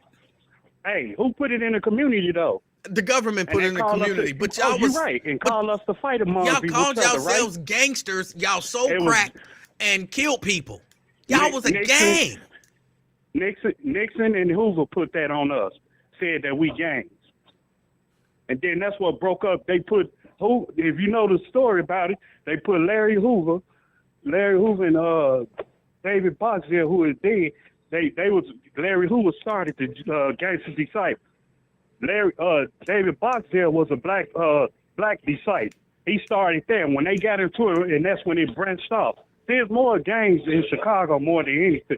You got High Supreme, right? In fact, all type of stuff. So they the one put that on us, man. And people be trying to kill me with that. Well, y'all was an organization. Y'all did. Man, the white folks brought that to the community. We was doing that, and then it don't matter who brought it. Y'all was a group of people working together to do criminal activity. I understand, yeah. It was a setup, man. The system was basically set up to lock a lot of black people, which they've been doing forever. Then y'all trying to do this passive law with the weed and all that. Y'all should have been past that. Oh, because y'all making the dope down, so y'all still sell y'all pills or whatever, let people buy pills and all that. Then the government messed up. Ain't nothing but a cover up, man. But I'll tell you, they better focus, man, because we about to get hit hard. And I pray to God I don't be in the midst of it. All right, man. Thank you for letting me preach. Thank you, sir. All right, y'all. I got to get out of here. I'm really late. Really late. But you was a gang member. It was just a gang. But he admitted it. I don't need to belabor the point. He admitted it. He eventually understood that, yeah, we was a gang. But all right, y'all. Hey, I appreciate y'all hanging out with me. I'm not up against the break. I'm up against the top of the hour. Got to get out of here. I had stuff to do, but y'all held me all long. Got me all emotional. So now I have to get out of here and go do something else. I appreciate y'all hanging out with me. If you are out and about and in the dark, because it is like 6 o'clock, but it's like nighttime. It's not evening. Don't look like evening. It look like middle of the damn night. But if you can see anybody while you out and about, be the reason that somebody smiles today. Until next time, I'm Emanuel Livingston. This is the Afternoon Experiment. I'm out, y'all. Peace.